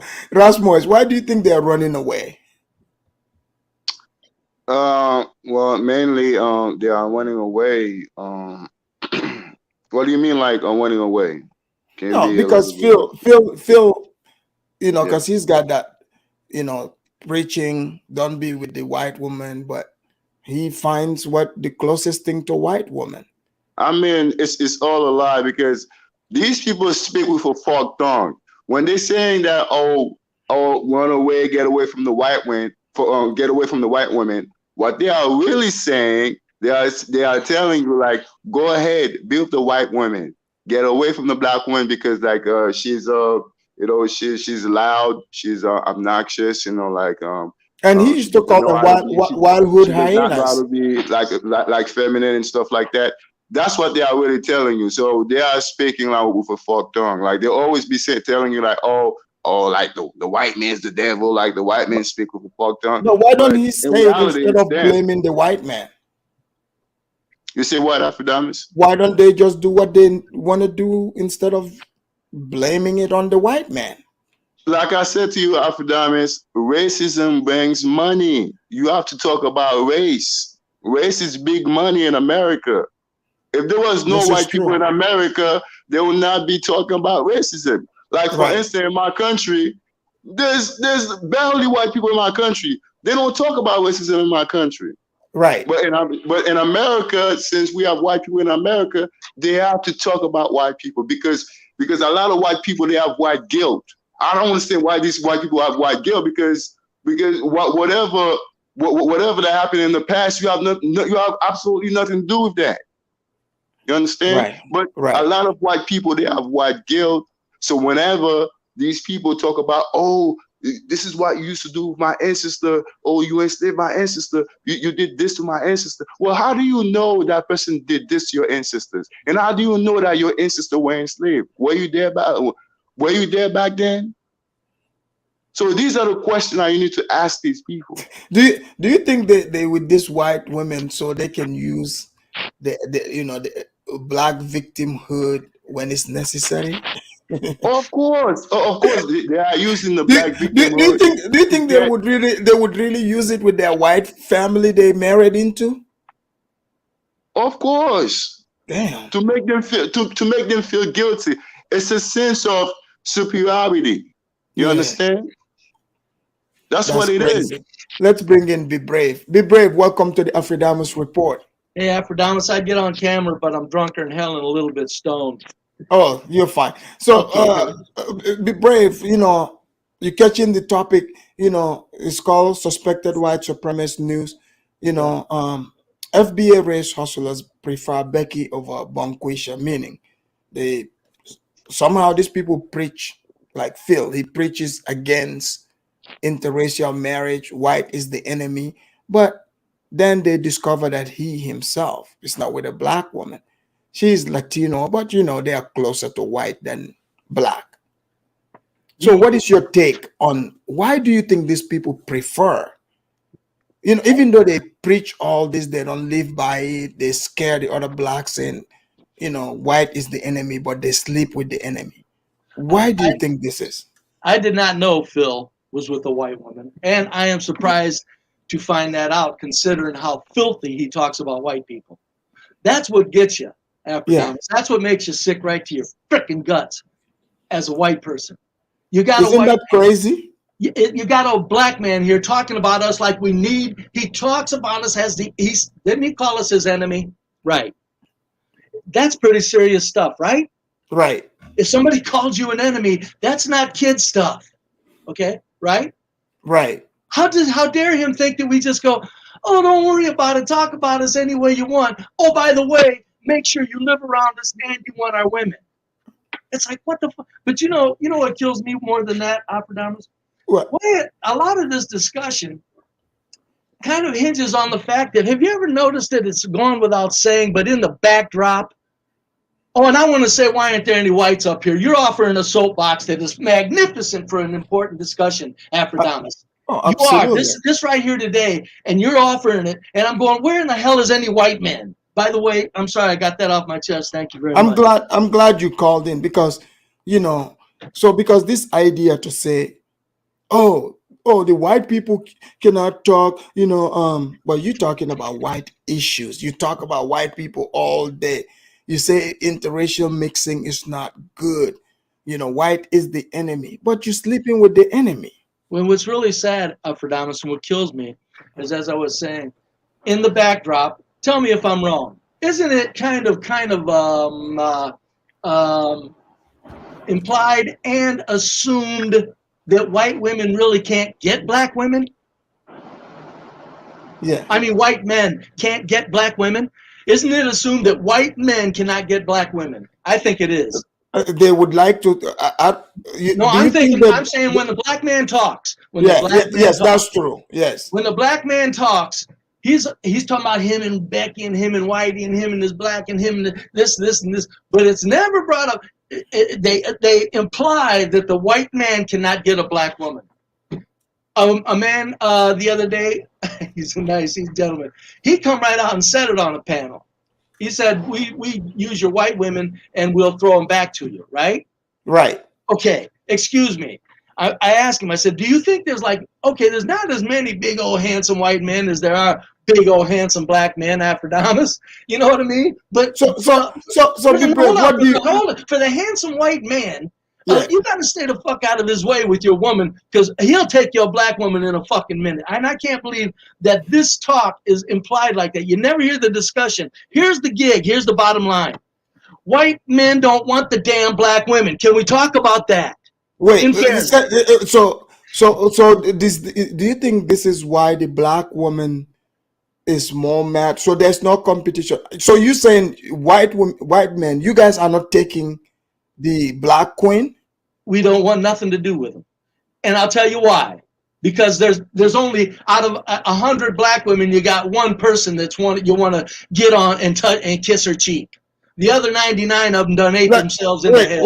What do you mean there's only maybe one to like? Okay, out of 100 black women, okay, that's a lie. But I'm so pissed at them talking about whites like they do. I think I'm feeding it back. But no, out of 100 black women, there's just not the black men would agree with me too. I'm not saying this as a white man.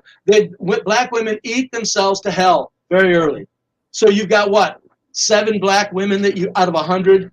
I mean, I see plenty of beautiful, beautiful black women. I mean, if you I see remove the beautiful black if you women too. remove the attitude, but you know, That's very true too. there's plenty of beautiful ones out That's there. very true too. You are correct, Aphrodite. And I'm You saying, know, and don't get me beautiful wrong. and fit too. No, hold on. They can be unfit. They can have some. You can have.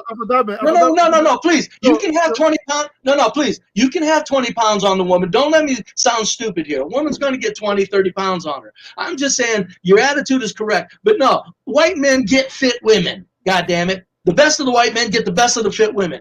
So could we quit, all with everybody, and not you having anything to do with this, Abradamas, but you've seen the panelists, Tariq and that guy there. I've heard them. I've heard them for years, and I'm going, would you please bring us into the discussion of, well, how many white men are dating black women too? Not very fucking many. Aphrodite, the brave, look, the truth of the matter is this, size come in different form. You have to understand, size can be heredity.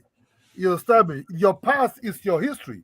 So really, these black women that are that are heavy, you call unfit or something. Sometimes they heredit this from their African ancestors.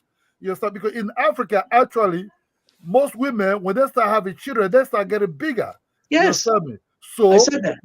So there are some African women naturally, their father or their great grandmothers are heavy parts also. You understand? Right.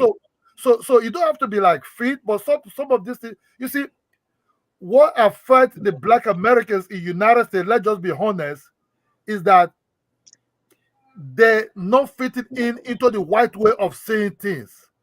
And they suck into this white way of seeing things because they could not able to express themselves in the black way also. You see, that's why even the black men also go after this. Oh, listen, you are overweight, or you are ugly. I bet you most black American women in the way back are heavier. You can listen, please, hold on. Only that these people were married, they were having husbands, they were having men that actually loved them. So wait, a black woman wait actually, I'm going to do something with the food, but also something to do with the heredity. Most black women are heavy in the back. Sir, hold on. I know you're going on to where you don't need to, because I agree with you wholeheartedly. I don't mean to speak of women who have conditions, this, that, heredity, and everything. I'm talking specifically about women that cram food into their mouth until they can't wipe their ass anymore. Okay, so stop it with the fit stuff. Yeah, so quit. Stop it with the fit stuff. I know what fit is. I'm not saying fit. I'm saying just stay alive, stay moving. I'm not saying fit is in gym and stuff. So don't do that. Don't bring that word into it. First of all, be brave. Hold on. Be brave. No, hold on. One Let me quick thing. jump in here. No, one thing real quick. Let me jump in here. I will. In one more sentence. If black women stayed in shape, you'd have a lot of problems with white boys, fellas. Okay. All right, let's have black thoughts. Hold on. Let me jump in here, please. Aphrodite, how you doing? I'm doing well. Thanks for calling in. I did not know that you were platforming white supremacists. Nah, I'm messing with you.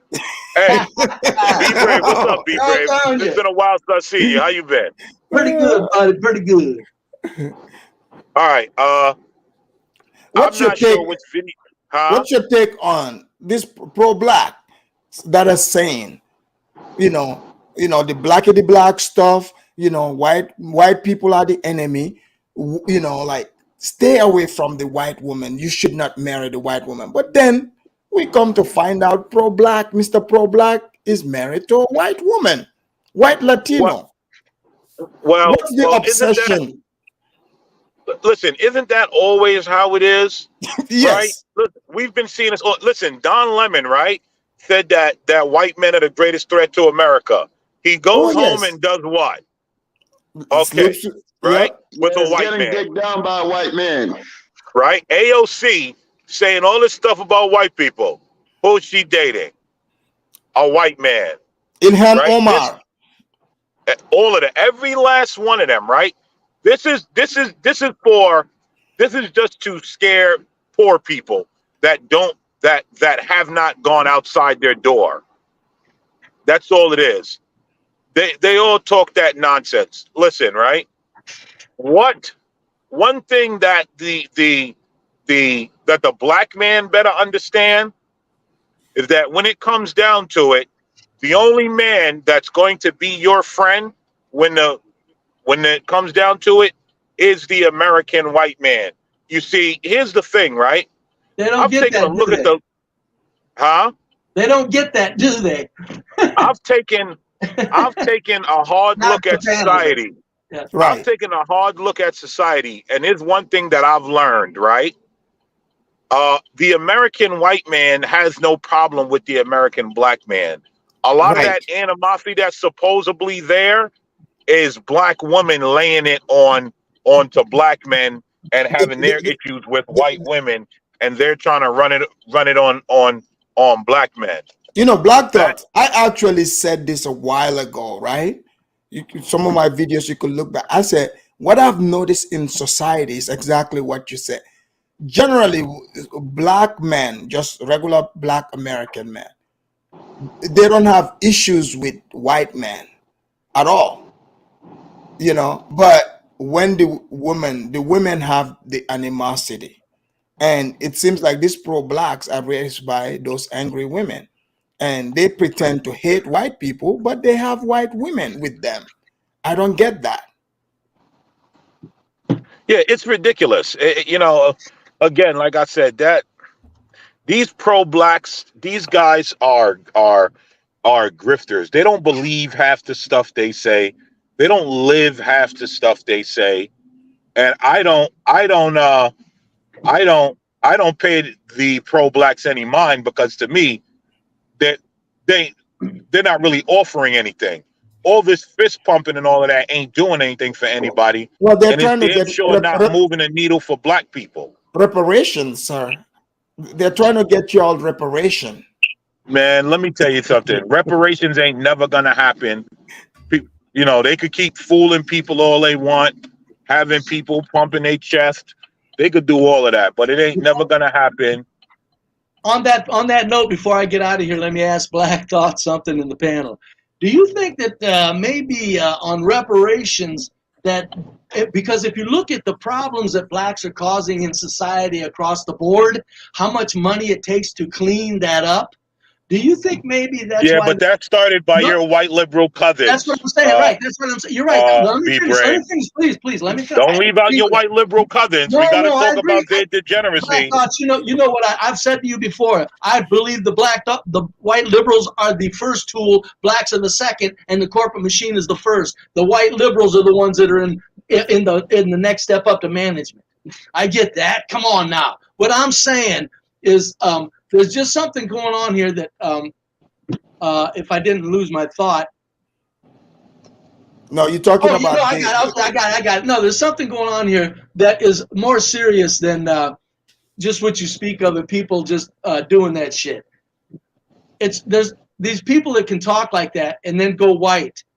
This is getting serious, you know. I know a lot of blacks call it like, well, it's crazy, but this is causing problems. There are a lot of people that are losing their lives and getting maimed, crippled, and shot to hell for lives. So I mean, this is really getting bad now, and these hustlers keep doing it now. So I'm just saying this before I get off.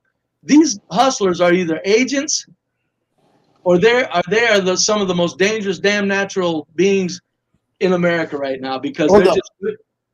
Be brave before you hop off.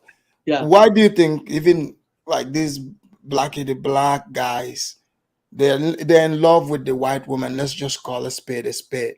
Why are they hiding? And also, why are they running away from the black woman? Well, okay. Why do you think that is? I tell you why in a nutshell. Number one, begins step one. Who runs the planet? Go U.S., Europe, Russia, go right around the planet to Alaska. The white people have that whole band of the globe. All the richest land in the world and growing land in the world, the white people own. So we're the power. Okay, now, here's a woman that's in the power race. Not to mention, I hate to break it to everybody, this is my opinion. I think a lot of men would agree. White women can be among the most beautiful on the planet. What big old handsome black man wouldn't want to get a hold of the most beautiful goddamn white creature on the planet? It's nature. And connected to the power. Connected to the power. I disagree with this guy a lot. Hold on, Kidola, are you pro black today? No. Be brave, Kidola, are you doing a feel on us in reverse? What's going on? Kidola, the blackity black, huh? Look, Afrodamus, look, I'm not, I told I'm jumping out, Afrodamus. See you later, Black Dog. I'm pro everybody. Yeah. I'm pro everybody. But I think I would not really accept for him to say white women are the most beautiful women on the planet. Let's just be honest. Everybody is beautiful. I said some of. There are a lot of beautiful black women, heavily beautiful black women. Look. True, it's just conjecture. There's no reason to even challenge my opinion. I know you have yours. I get that you have. It's okay. I don't want you to have this belief that you will be attracted to who you want to be attracted to. Really, you don't have to be black. You don't have to be white. Sir, I didn't. You're taking it too deep. You're taking it too deep. But be brave. Yes. Opinion. Yeah, but be brave. Kidola's wife is white too, so that means you find the guy telling you no. Oh. What do you wanna? Today Kidola is pro-black. Okay, and his wife is white. Yeah. Yes. No, Kidola is not a pro-black. He's not. I know he's not. I know he doesn't. I got you. Everybody's beautiful. Everybody's beautiful. That's just that, in my opinion, I know I got beauty rated. It's like maybe Asians, if you find them, are most beautiful. Whites are next. Spanish are next, and then the black women are at the bottom. That's my opinion, sir. I mean, goddamn. Now, here's the thing, though. The point is we've never had a chance lately to see slim black women. Have you ever seen pictures of them in a group? I can pick out a bunch of them. Hold on, man. Look, you see women in United States. You talk about black women in United States. Yes, that's right. Some of them can be eating food that are food with hormones that or just to make profit are being listen, sir, listen, I understand. So we can't go. What I'm trying to tell you is this, my brother. I know most said Black Americans are West African women. You understand? And in West African women, we have different sizes of women. It might be what they eat in the United States. It doesn't matter, sir. Sir, listen to me. I just stated my opinion. You have yours. That's all. It's no big deal. I know there are beautiful black women. I've sat here and I said, you're lucky more of them aren't slim, or old daddy here would have been there in a young age. Somebody wouldn't have got their pretty black wife. I might have picked her. I know what you're saying. It doesn't matter. Some are bigger, some are smaller, some are because of hormones or sickness or ability. Or I think a lot of it is just simply, I don't care. Stop the calorie intake. It's too much. If you're not burning it off, you can't take it in. So, I know there's beautiful women across the planet, sir. Man, you're talking to a womanizer that didn't even take advantage of my full talents. I held back, but yeah, so. But I know that, sir. Please don't think I'm saying that. I'm just saying that, I mean, you're entitled to your opinion. But I grew up, and I'm going by what I see too. By the way, I ain't talking out on this. You line up 100 men all across the planet of all races and put up a white cutie in there and see who they're going to start looking at first. I don't care what race you are. It's just something that happened for whatever reason. For what, the last 3,000, 4,000 years? I don't know. Sure in the hell ain't going to be me. You do what? Who would you be? What? I'm not picking what you're picking. Oh, I don't pick that way. I got you. There you go. Another opinion. But I'm just saying, I know I can back my opinion up. Stats, facts, percentages, complete social norms, social trends. Who wants the white woman? Who don't? Who are we shitting here? Well, the fact is, there's no proof that a Caucasian woman is actually more beautiful than a African woman, and that's a fact. That's totally an opinion. So you can bring all the stats that you want to. Okay. Here we go again. Because the stats that you're talking about is only opinion based. Right. But I'm not talking about stats from opinion based. I'm talking about line up 100 men that are gonna go ahead and share their opinion, and a lot of them are confused. I don't care. That's the stats I'm going by. Yeah, you see, you just admitted you don't care, but I don't care either. Hold on. So be brave, for instance, right? Yeah. Okay, I'm not saying because anyone can pick and choose because there's a lot of overweight white women in America. Yeah, now we don't right? want. They don't get us fine, dude. Okay, so okay, are you saying if you take, like beautiful black women, and you bring beautiful white women, are you saying more people would, more people would choose the white women over the black women? Yes. Yes. I think I'll disagree. I'm talking beautiful, athletic, Listen, you're right. I'm acknowledging that. Let's make that clear. That's a good thing to make clear, Afrodamus. Mono in mono. I'm not saying you go bring. Oh, man, if you were here, I'd shake your hand and fist bump you. That's very good clarification. Because I'm meaning nothing else. I'm saying white, black, beautiful, knockout. That white woman's getting picked by most of them. Another fact that Brave that you don't understand is that most Caucasian men in America who actually prefer a black woman is not going to actually encounter a black woman because they're a little too afraid to. But if you go over to Europe, Caucasian men don't have that fear. Yeah. In America, I don't think it's a fear as much as in Britain. The black women probably talk English language and they don't sound so street. Over here, black women, even thin ones, sound so street that it's just nauseating. It's like I couldn't listen to that shit. So that's why a lot of white men aren't looking where you're thinking they're looking. That's one major reason. No, the fear factor comes from all the dumb propaganda that's been put in this country for way before I was born. I'm a conspiracy theorist, man. Me and you could go all Obviously. day we could go all day on the hidden influences and influences and manipulations. Don't get me started. I'm talking empirical, face-to-face bullshit like these goddamn race hustlers are talking. I'm just saying my major point was this. They talk, they just won't bring up the fact. They talk big and bad about this and that. We go where we want, we do what we want. Could we bring the fact in that the white men don't want your black women? And maybe that's why you don't want the fuckers? Forget why you don't. Wonder why the white men don't. That's what the question should be. But they can't ask that. So it just turns into a black on black thing. Let's bring this in here. Why don't white women, you don't want them, and why don't white women or white men want them either? So, and I'm saying that nothing like that ever gets. So be brave. They have this movement called divestors because black women, they believe that, I'm really happy to see that. They believe that, Kenny, Charlie, are ready to, swoop them. So are you saying majority don't stand a chance?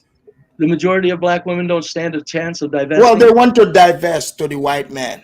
Yeah, no, it's the majority, not in America, because they won't stop eating. And the black women, the white men that the black women could get, funny as I'm saying is, the white men that the black women that are ratchet and fat could get, the black woman don't want. so you think that's why when the black men that these race hustlers are talking about, trying to make them feel bad, you think they are basically because they're saying, hey, when you got money, the white woman is seen as a trophy for you. Do you think the black woman is correct, pointing that out? Because men are, they're picking up the trophy. I think black women are absolutely correct in pointing that out. And I still say black women should ask themselves, why don't white men want you? Yes, I did say that in the beginning. Oh, so you did? Why do you think I was asking the question? Oh, that's a good question. I knew I liked this show. I said, this is a good one, man. And again, thank you, fellow white people, for being so brave and bold to come up and take advantage of something. I'm not white. I'm Caucasian. Be brave. KBM is white. Good. He's got a black African wife. So good. Okay, yeah. I got you. He sounded. Yeah. Hey, he sounded. Yeah. I couldn't put him as white, but yeah. Thank you. Well, you didn't come up fast enough, KBM. How long did you wait to come? And I'm just kidding you on that. Come on. I'm glad you're here. But no, I'm just saying. So KBM, what do you think about Be Brave's take on what he's saying in general about the black woman beauty thing? Because you're married to a black woman. I think it's a bit disgusting. Okay. Yeah. Please don't. I think if he's going to present it in a way that he should just be normally normal in the way he presents what he's talking about as far as the facts are concerned, without all the unnecessary insults. Well, you got to understand, sir. You're not really giving credit for how bad whites are being shot at by these black racists. No, I know exactly what's going on in this country. I know that black men are actually committing most of the murders in this country, but at the same time, my best friend ever in life was a black man. So therefore, the way that you describe it, you make it in a way that you sound racist. Not to say that you are, but you sound racist to me. I got you, and based on the way that you present things, I really don't see why anybody gives you the time of day. But I guess we need to hear it, because then we also get to hear the other side of the story from the other side of the coin, so to speak. I agree with you on that too. If somebody throws me off, I don't blame them. But I'm just saying that there's just with the crime that's being committed, the things that are being said, white supremacy are the worst terrorists. I'm so sick of it. And plus, even if you was a white man saying something stupid, I'd be on a white man. I'm just saying. You know what I say? You know what I say? Because a lot of stuff I hear all the time, been hearing all my life. You know what I say? You know what I say to Africans a lot of times when they don't like the fact that CNN or whoever or some tourist that makes a crazy dumb video says that Africans are poor, whatever. I'm like, are you worried about trying to impress them or just impress yourself? Because who cares what they say? Because what they say is words. It's not the reality of Africa. Same thing over here. I know some of the things that you're saying is true, but I think some of the things that you're saying is BS. No, and the way that you present it, you should present it better if you really mean it. But I'm not going to tell you what to do, because, like I said, some of us need to hear the way that you present things so we get to know who you are. So never mind. Good. Yes, please know who I am. I ain't pissing around. I'm a culturalist. I'm not a racist. I don't want nothing to do with the black culture. Not ever. Not yet. Not until I see a whole big improvement. And I'm saying it's not for any reason about skin color.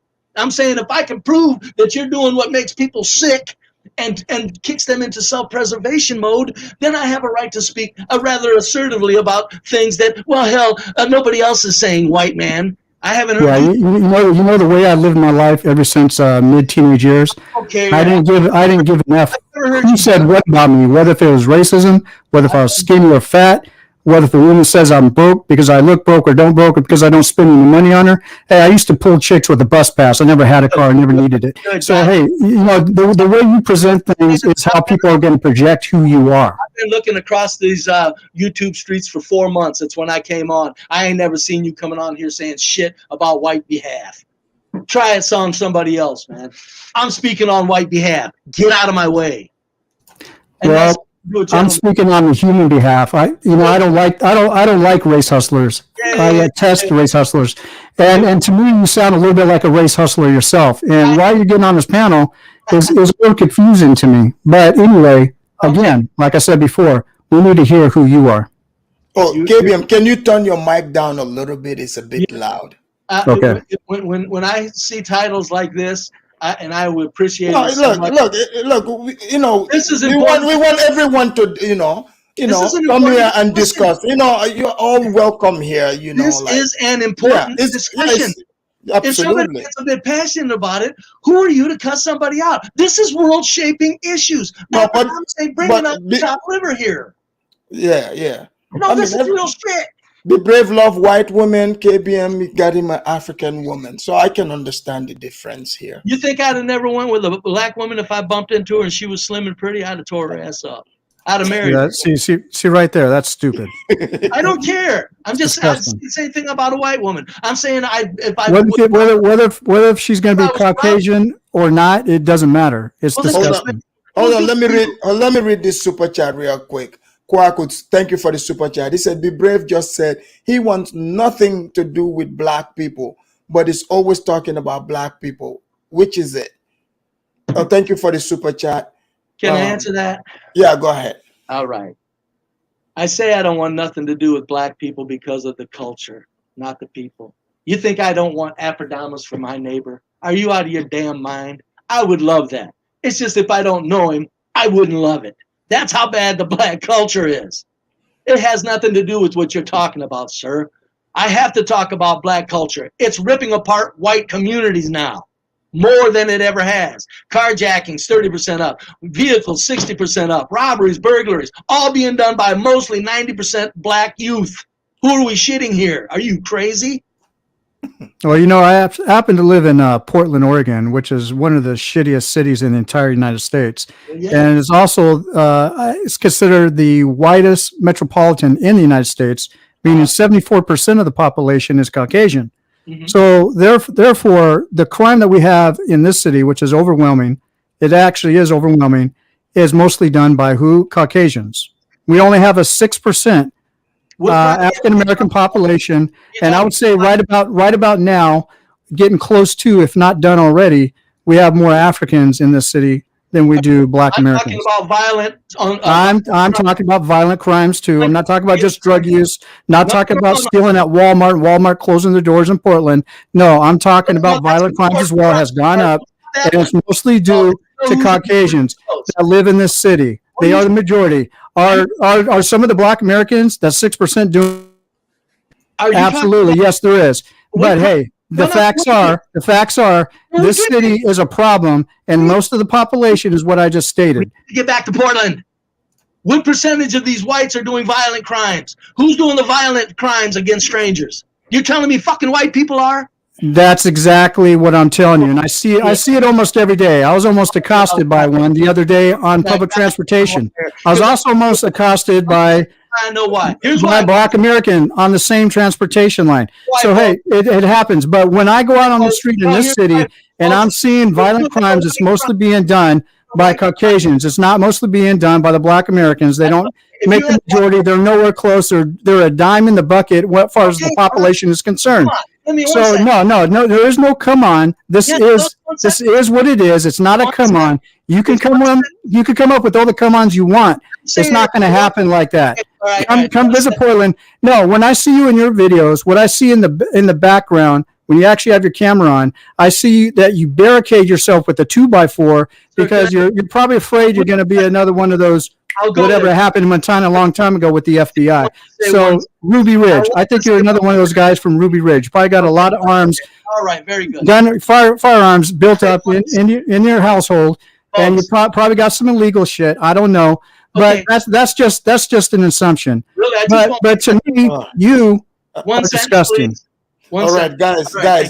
No, I want to say one sentence. Yes. If you've seen a white man jump a black man in Portland, Oregon, that'd be national fucking news. That's why you're lying. Whites ain't attacking no blacks in that place, and they ain't violently attacking. Okay. Did I say any Caucasian was attacking specifically black? No. Majority of the population, 74% here is Caucasian. So most of the people that I see that are being attacked are Caucasians attacking Caucasians, and I do occasionally see black Americans attacking Caucasians, as well as other black Americans. So therefore, you don't know what you're talking about, sir. I do. Portland's the only place in the country doing that because you don't see whites doing that. I've been around them too much. No, I actually grew up in the black neighborhood, and I remember you a long time ago. You said you never been around blacks when you first came on this channel. This was your first experience. This was your first experience. I'm from Santa Ana, California, which is mostly Hispanic, with a heavy black population. When I grew up, at Jerome Park, exactly, off McFadden and Rate. You check that out, and you'll see what I'm talking about in the stats back in the day. That is where I grew up. I didn't grow up in Portland, Oregon. I moved to Portland, Oregon. I grew up. So you don't know what you're talking about, sir. I hear you come up on this panel and other panels a lot. You don't know what the hell you're talking about. You don't have any real world experience. What you got is a mouse and a computer, and you go click, click, click. Now I'm knowledgeable. You don't know shit. No. I'm sorry. I grew up in the projects. I got more black friends than you've ever had. No. Before you said you never been around. Now you grew up in the projects that you assume automatically is black American. See, I can already tell that you're a racist. You're a little piece of shit, and I usually don't cuss that much. But you remind me of this other guy that goes around who's a bully on YouTube. Can't think of his name right at the moment. But anyway, you sound a lot like him. Just that you're Caucasian. Hold on, guys. Let us do our closing statements. Okay, my closing statement. Why, Aphrodite, I'm asking you, do you think I'm a fucking no good for nothing that would say 1 minute that I've never been around blacks and then make something up out of whole cloth that all of a sudden I grew up around blacks? Do you think I would say those two statements as a goddamn man, or do you know me to be a little more honorable than that, seemingly? Well, you just, I think I remember you saying that, this is your first time being around Africans.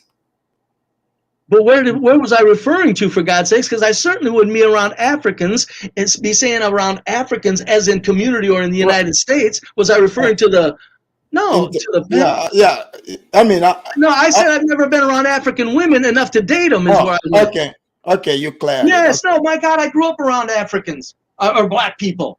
No, okay, thank you. Okay, thank you for straightening that out. So maybe KBM can cut me a little slack there, but it's been a blast. KBM, hope to hear you cussing me out again, though. At least a white man came up. Thanks, Aphrodite. I'm not white. I'm Caucasian. Okay. Thank you very much. Thanks for coming. All righty. All right. Go ahead, Rasmus. Let me go for that. Go ahead, Kidola. You see, I'm just generally pro everybody. You understand? I'm pro everybody. It doesn't mean black or white.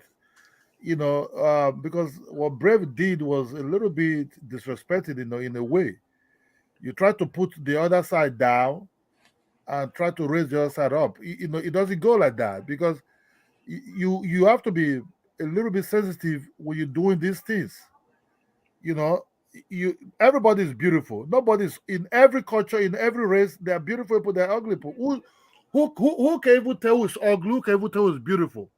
Because it's in the eyes of the beholder. Thank you very much. You understand me? So say this is less selected from, or that is that.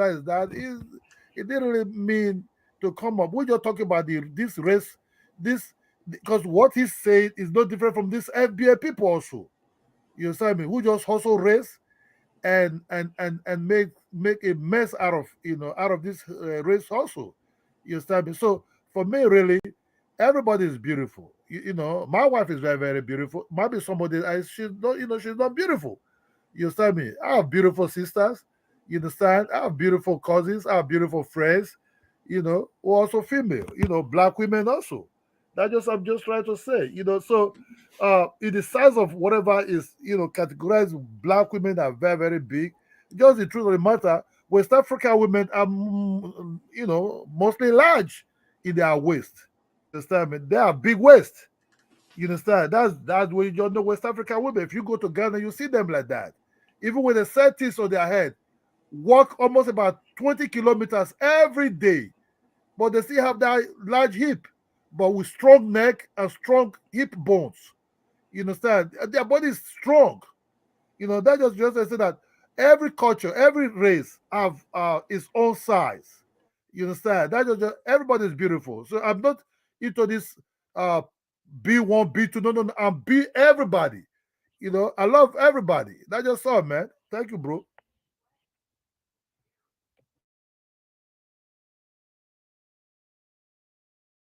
Thank you, Kidola. Thank you. Go ahead, Ras Morris. Actually, let's hear the new person in St. James. Welcome to the Aphrodite Report. Yeah, go ahead. Bro, man, I'm happy to be here, man. I'm happy that I witnessed something like that. Thank you for calling in, St. James. I know you got something for the pro-blacks and their hypocritical ways and what you've heard here. What do you want to add? I know you came for something.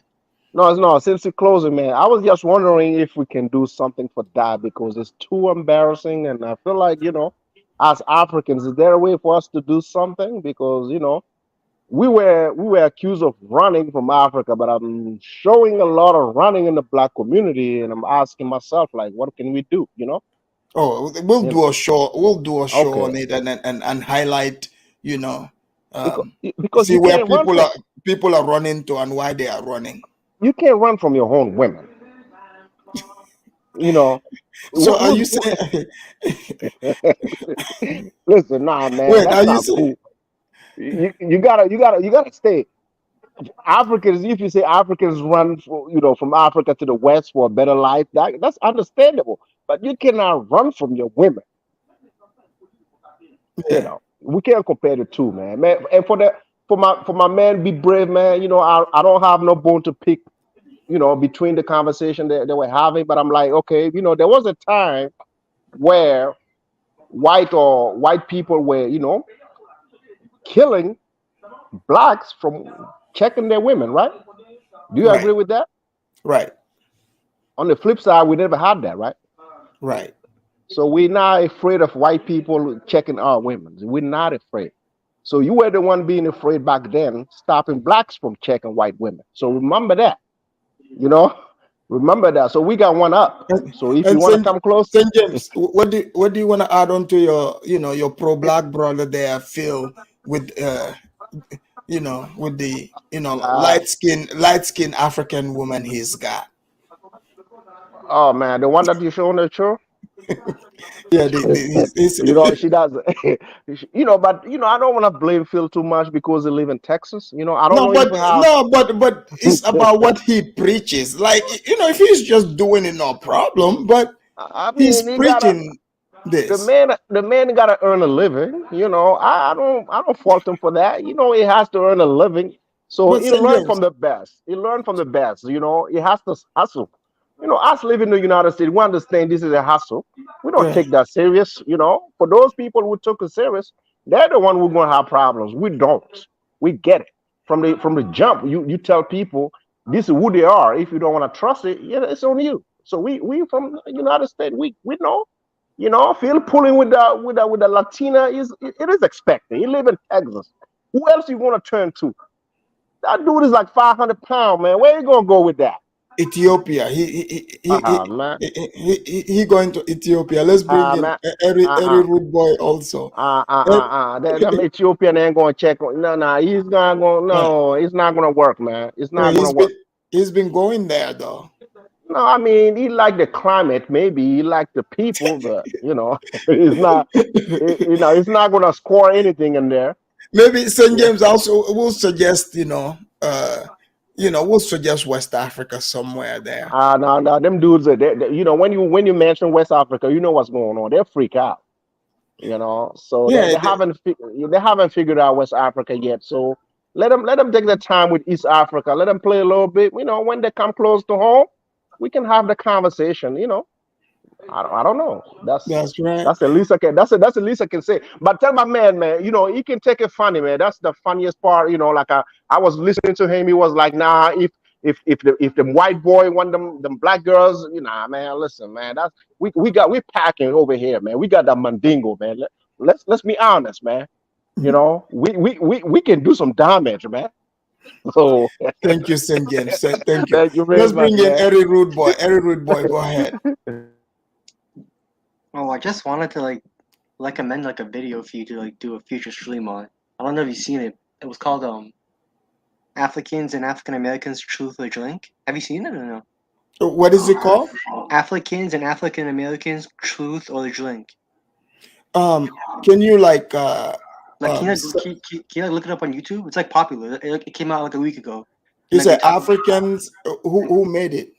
It was from Cut. You know Cut? It's a popular YouTube channel that does. Okay, yeah, I know Cut. Okay, I'll check it out. Can you look it up now though? But because we're about to close, I'll have to do a separate show on it. I don't want to veer off. But one of the topics they talk about was how Africans they can't say the N-word.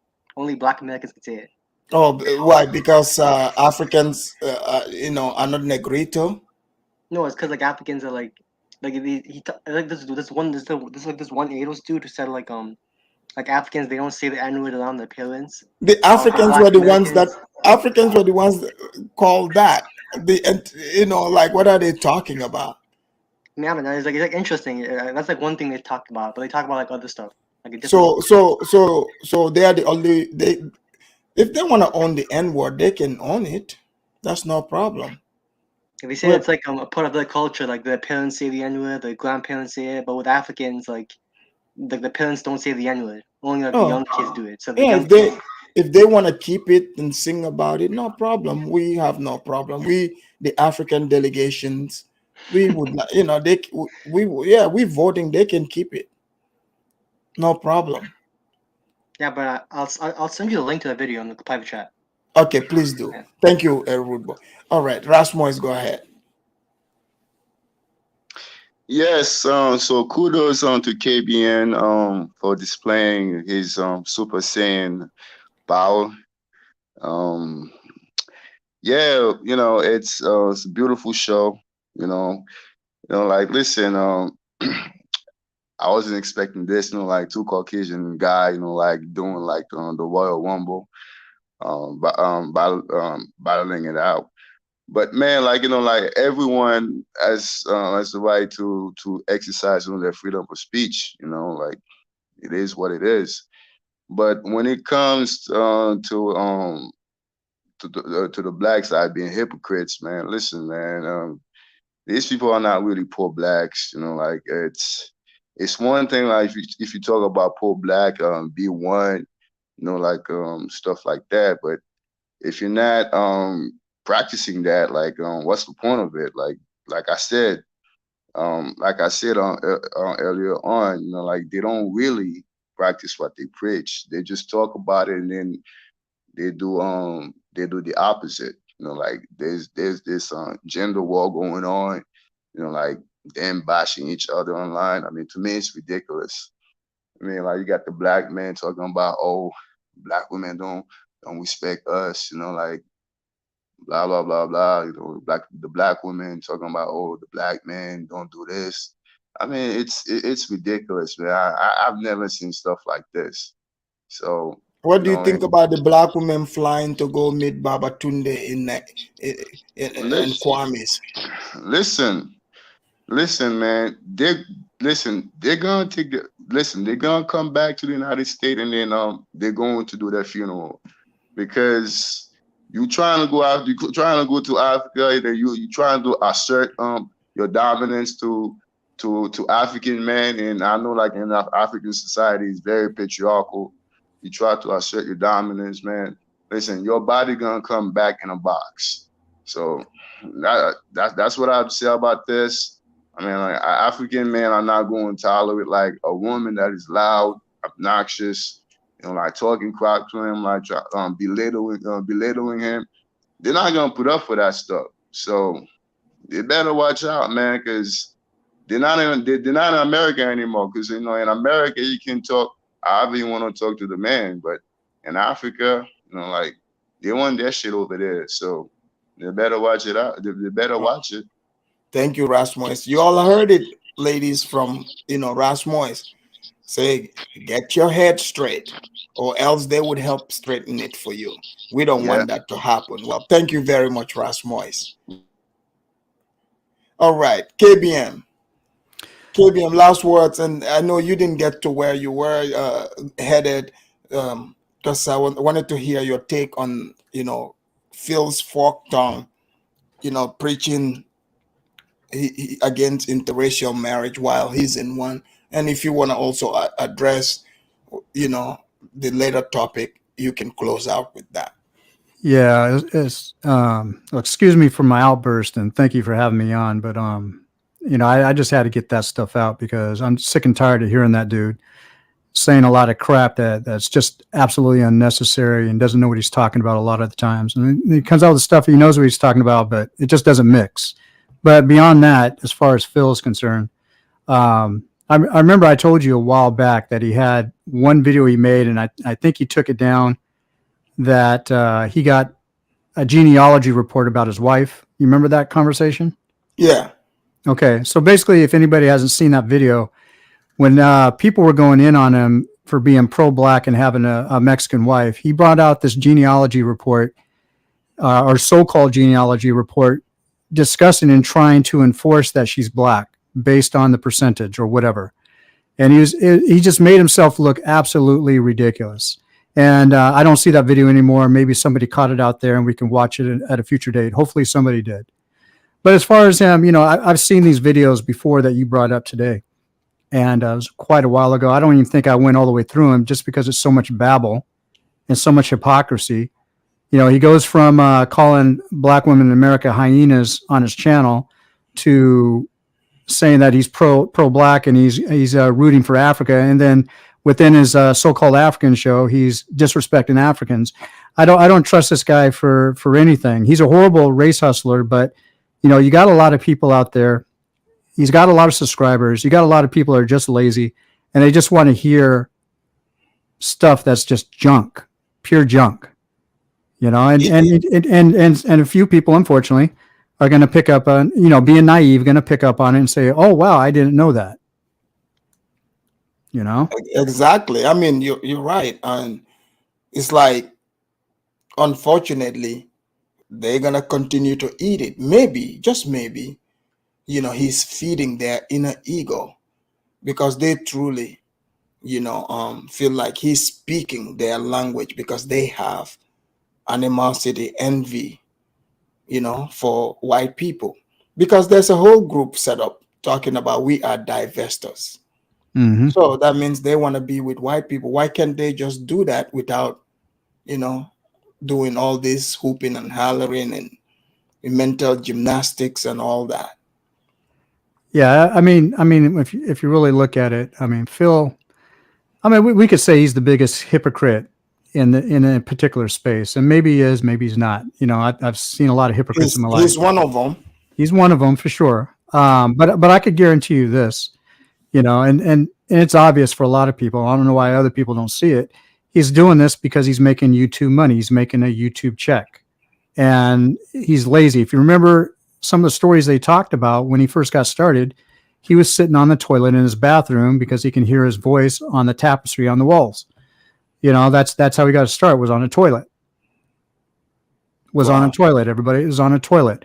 Okay, humble beginnings. You can make a joke about it. But what I'm saying is you're not going to find somebody like Phil actually going anywhere in Africa and totally uproot what he's done in America as far as being born here, loving the culture here, loving his Sizzler steaks, his Olive Gardens and all that other stuff.